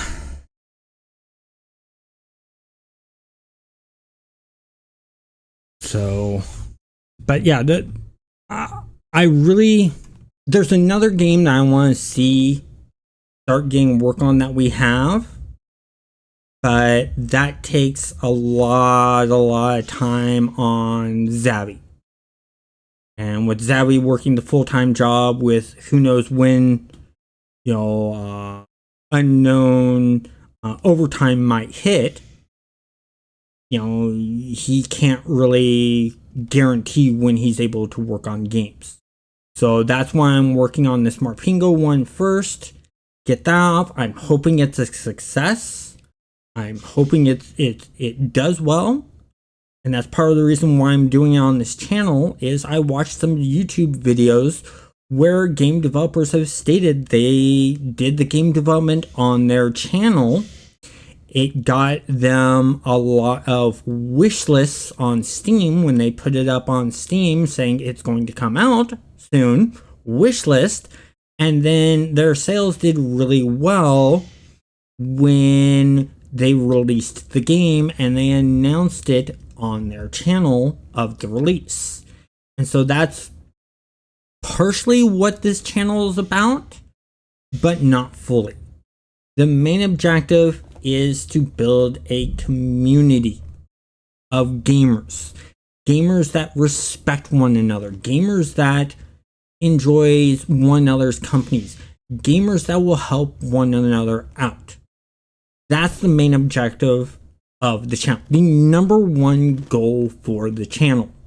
The secondary goal of the channel is to share game work that's being done of my own games I'm working on and games I work on with Zabby, and to sort of promote that side and game development studio that we'd like to get up and going and make our full-time jobs, because that's where we'll be the happiest.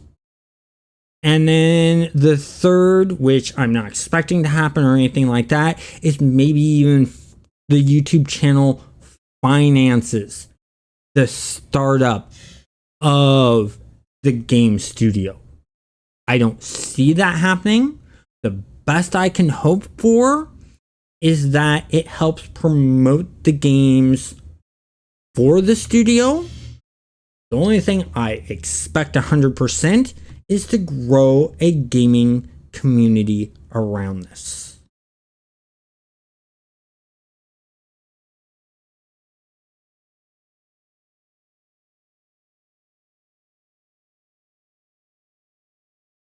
Yeah, I'm glad to answer those questions. And here's the thing, Lod. Some of the ideas I get for videos are not my ideas. There are a lot of times where in comments of videos, people will say, "That's really cool. Have you thought about doing a video about this?" And I hadn't. And I was like, "Ooh, I'd like to do that." Or someone will comment about a build they've done, and you'll see me ask in the comments, "That's a really cool idea. Would you mind if I do a video on this build?" When I did the video talking about the brute that uses the fighting pool powers as their main abilities, that wasn't my idea. That video idea was from a community member who mentioned that in their comments, and I literally asked them if I could do a video on that, and they said yes. So anytime you guys come up with an interesting idea and I think would work well for the channel, I will always ask your permissions if I can do that. And the reason I do that is the respect of you guys, and second off, you may be wanting to start your own channel and make that your own video. And I want to respect that if you're wanting to do your own channel and make that a video. And if you do end up going that direction, you know what you get from me? Me hoping that that video pops off and helps your channel start off strong.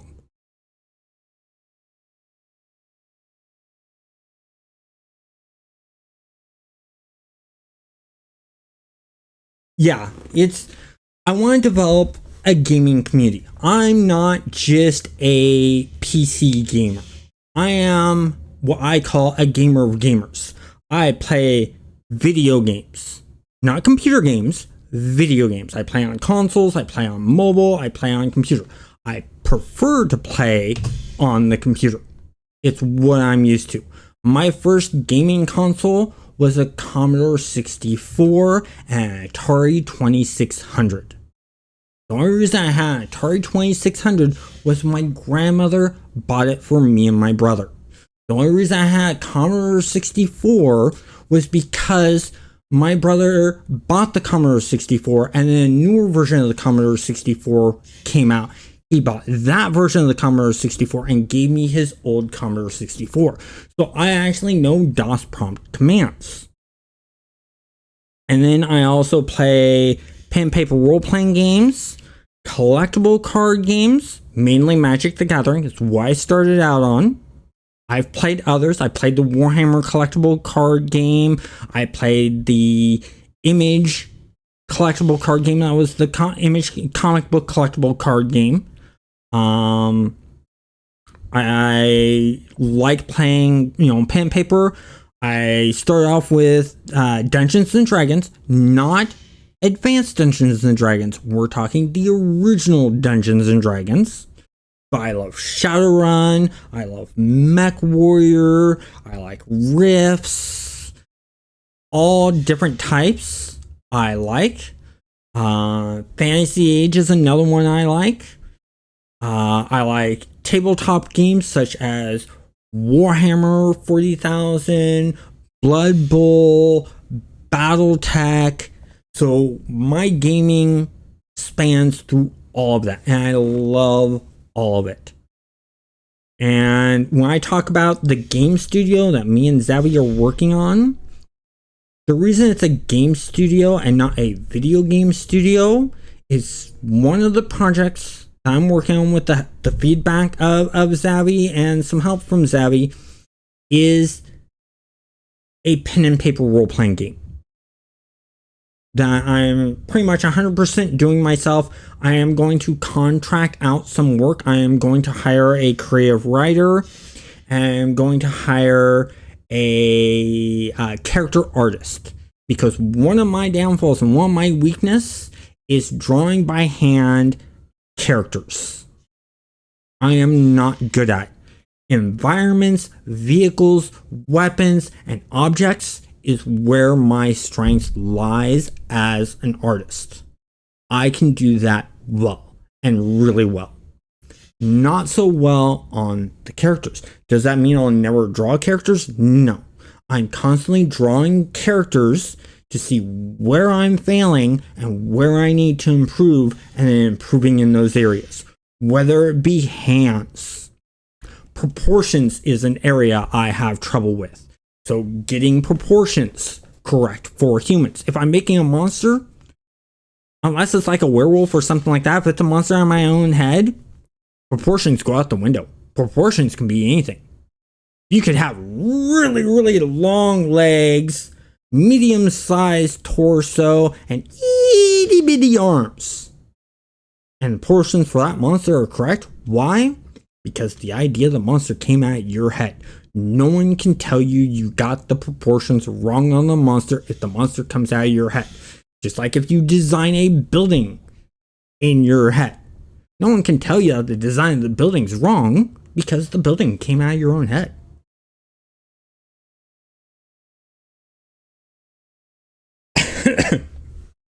Now, something else I want to mention is that Zavi at some point in time is going to have their own channel.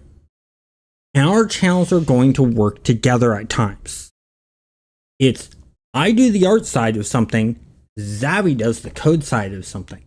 So if you're wanting to get a well-rounded feel for game development, once Zavi has their channel up and running, you'll want to watch their channel. Another good thing that Zavi is going to have on their channel that he plans on doing is reviews on the free games put out by the Epic game stores and I believe other game stores, correct? For now, I'm looking at just doing Epic, but and there are occasional giveaways, so yeah, I have to keep an eye on it. But I mean, the Epic one's fairly consistent. Okay, yeah. Every week, here's something new.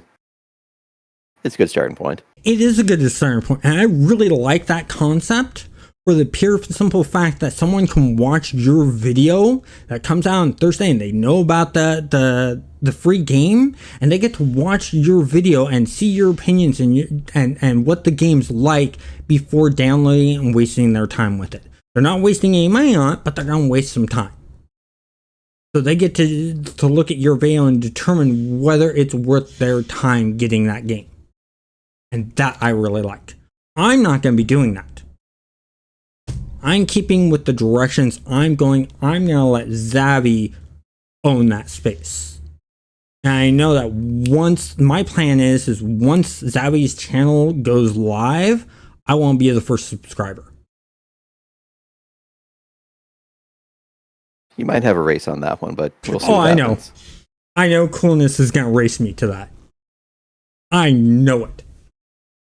See, Coolness, I think we have a good friendship. You're a great guy.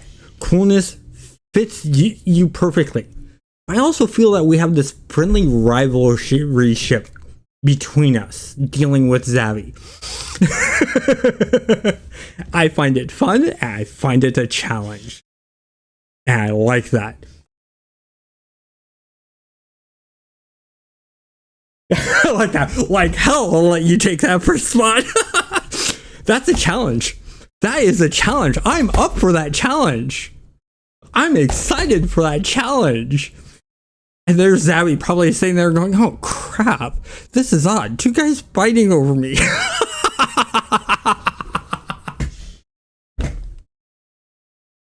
Am I right, Zabby? There's something I could say here, but for the sake of your channel, I won't. I can hear the gears grinding and mulling things over from here.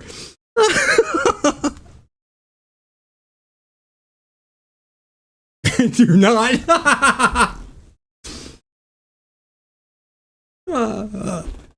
Trust me, coolness.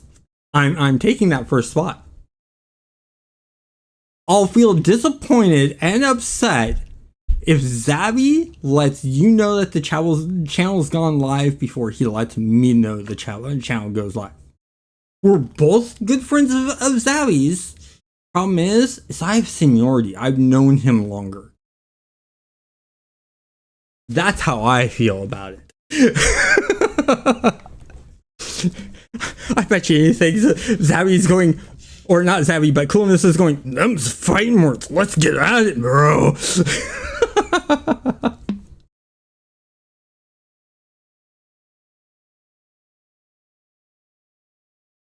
Knowing me, I'll be asleep when that happens. Hey, that's a bonus for me. That makes my job easier. You won't make my job easier. That's fine. Be asleep. That's cool. You need your rest. You need to be relaxed, nice, calm, sleepy. You know you want to fall asleep. I bet you anything right now, Coolness, probably snoring somewhere.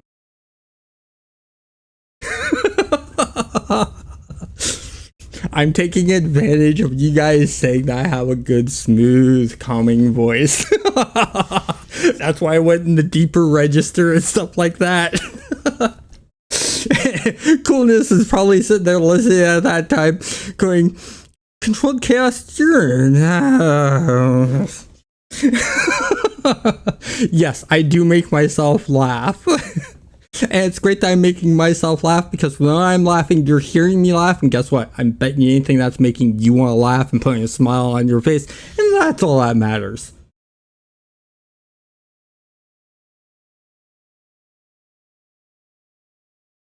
The question I have for you, Zabby, is when I'm telling this stuff, do you have the mic muted while you're laughing, or?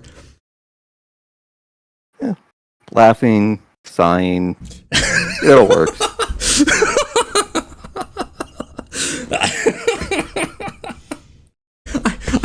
I need to do a command in chat that people can do that will pop up something on screen dealing with dad jokes. Or just sort of the sign. I need to come up with something like that. I think I'm going to research into doing that. That way you guys listening in can do a / command to have things like that pop up on screen and have that interaction. I think that would be really, really cool. What do you guys think about that?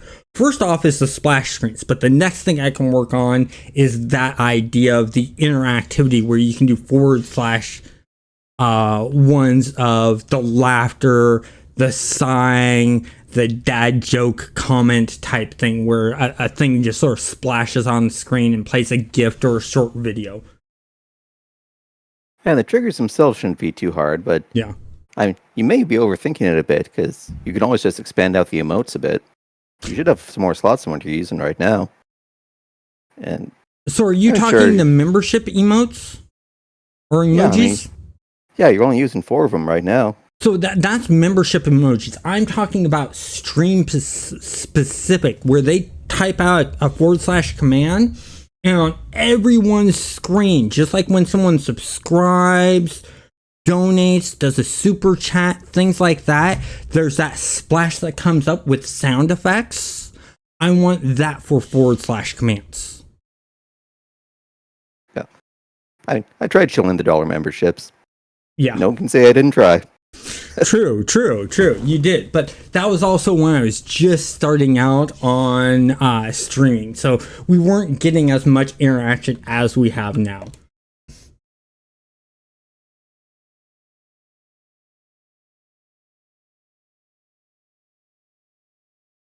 All right. That's a challenge I'll accept, Coolness. I'm trying to find ways to get you to fall asleep during stream. I'm now wanting to do that. I don't know why. I just want to.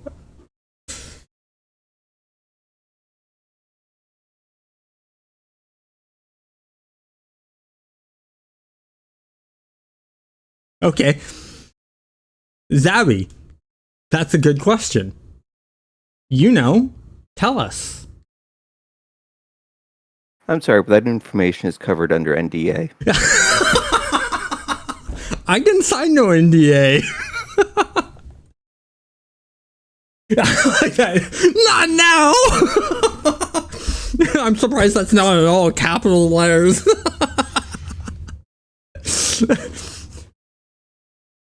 See, Zabby's a nice guy. Me, I would have gone the route of, well, you know,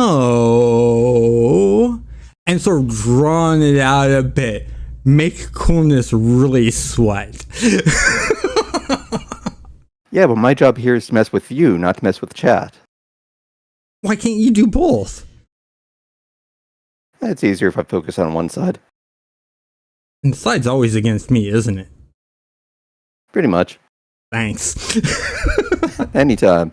Well, hey, it makes me laugh. It makes me enjoy the stream more. You know, it's funner.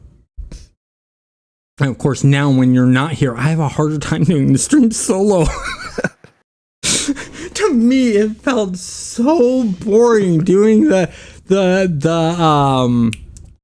last Friday's Blood Bowl video because you weren't here commenting beside me.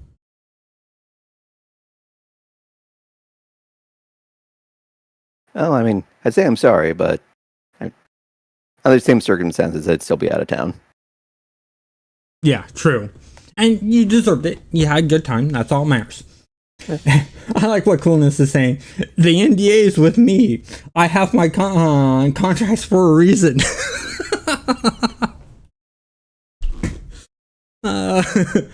Question is what kind of contracts? That information is also covered under NDA.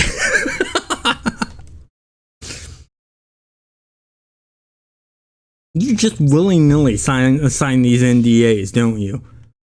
Oh no, I put a lot of thought into them. Will this mess with CC? If yes, sign.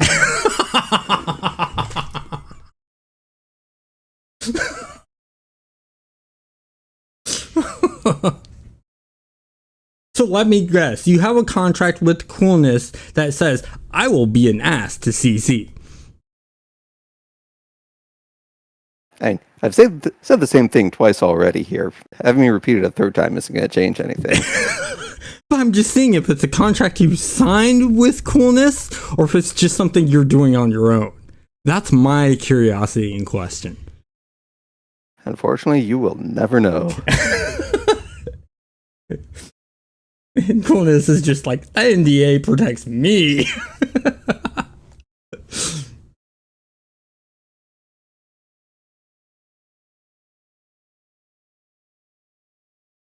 I like that. Reveal something? Contract burned, relationship shattered, abandoned. Oh, I like this, Coolness. This is what I like about doing these streams, is these interactions with you guys. It's fun. I say something, you guys reply in chat, and that's why I also want to do these / commands. Is it gives you guys another way to interact with the channel that's not just text-based, but we will be visual and sound-based. And I think that'd be really, really cool. Because there's so many times I watch live streams and videos based off of live streams that were done, where they're just taking snippet sections of it and seeing those pop off just really gets me. I like that.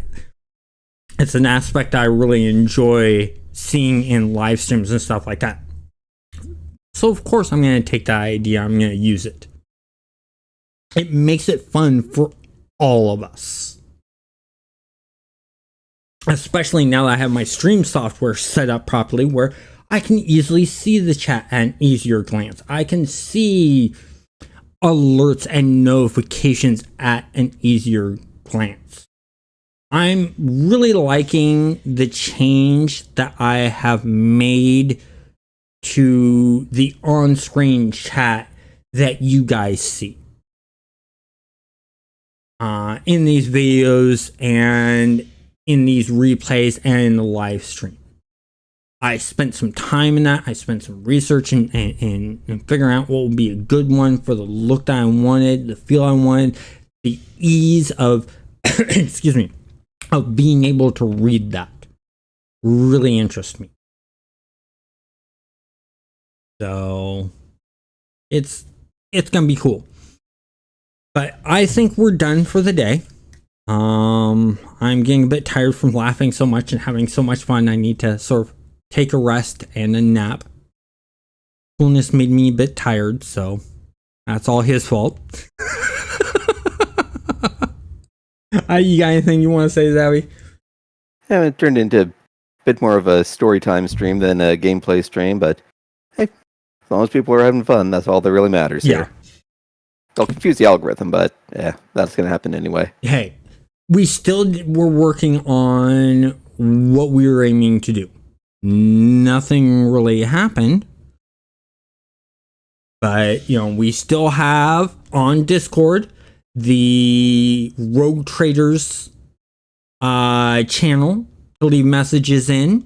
You can also leave a comment on these the replays of these videos and stuff like that. But like I said, most of the time when you leave those messages on Discord, I will private message you back so we can communicate and get the back and forth through DMs instead of taking up too much of the Rogue Trader chat channel. And in case the Rogue Trader chat channel explodes and there's more conversations, I don't want to have to be digging through all that to remember, who needs in the guild and stuff like that. But anyways, I want to thank you all for watching.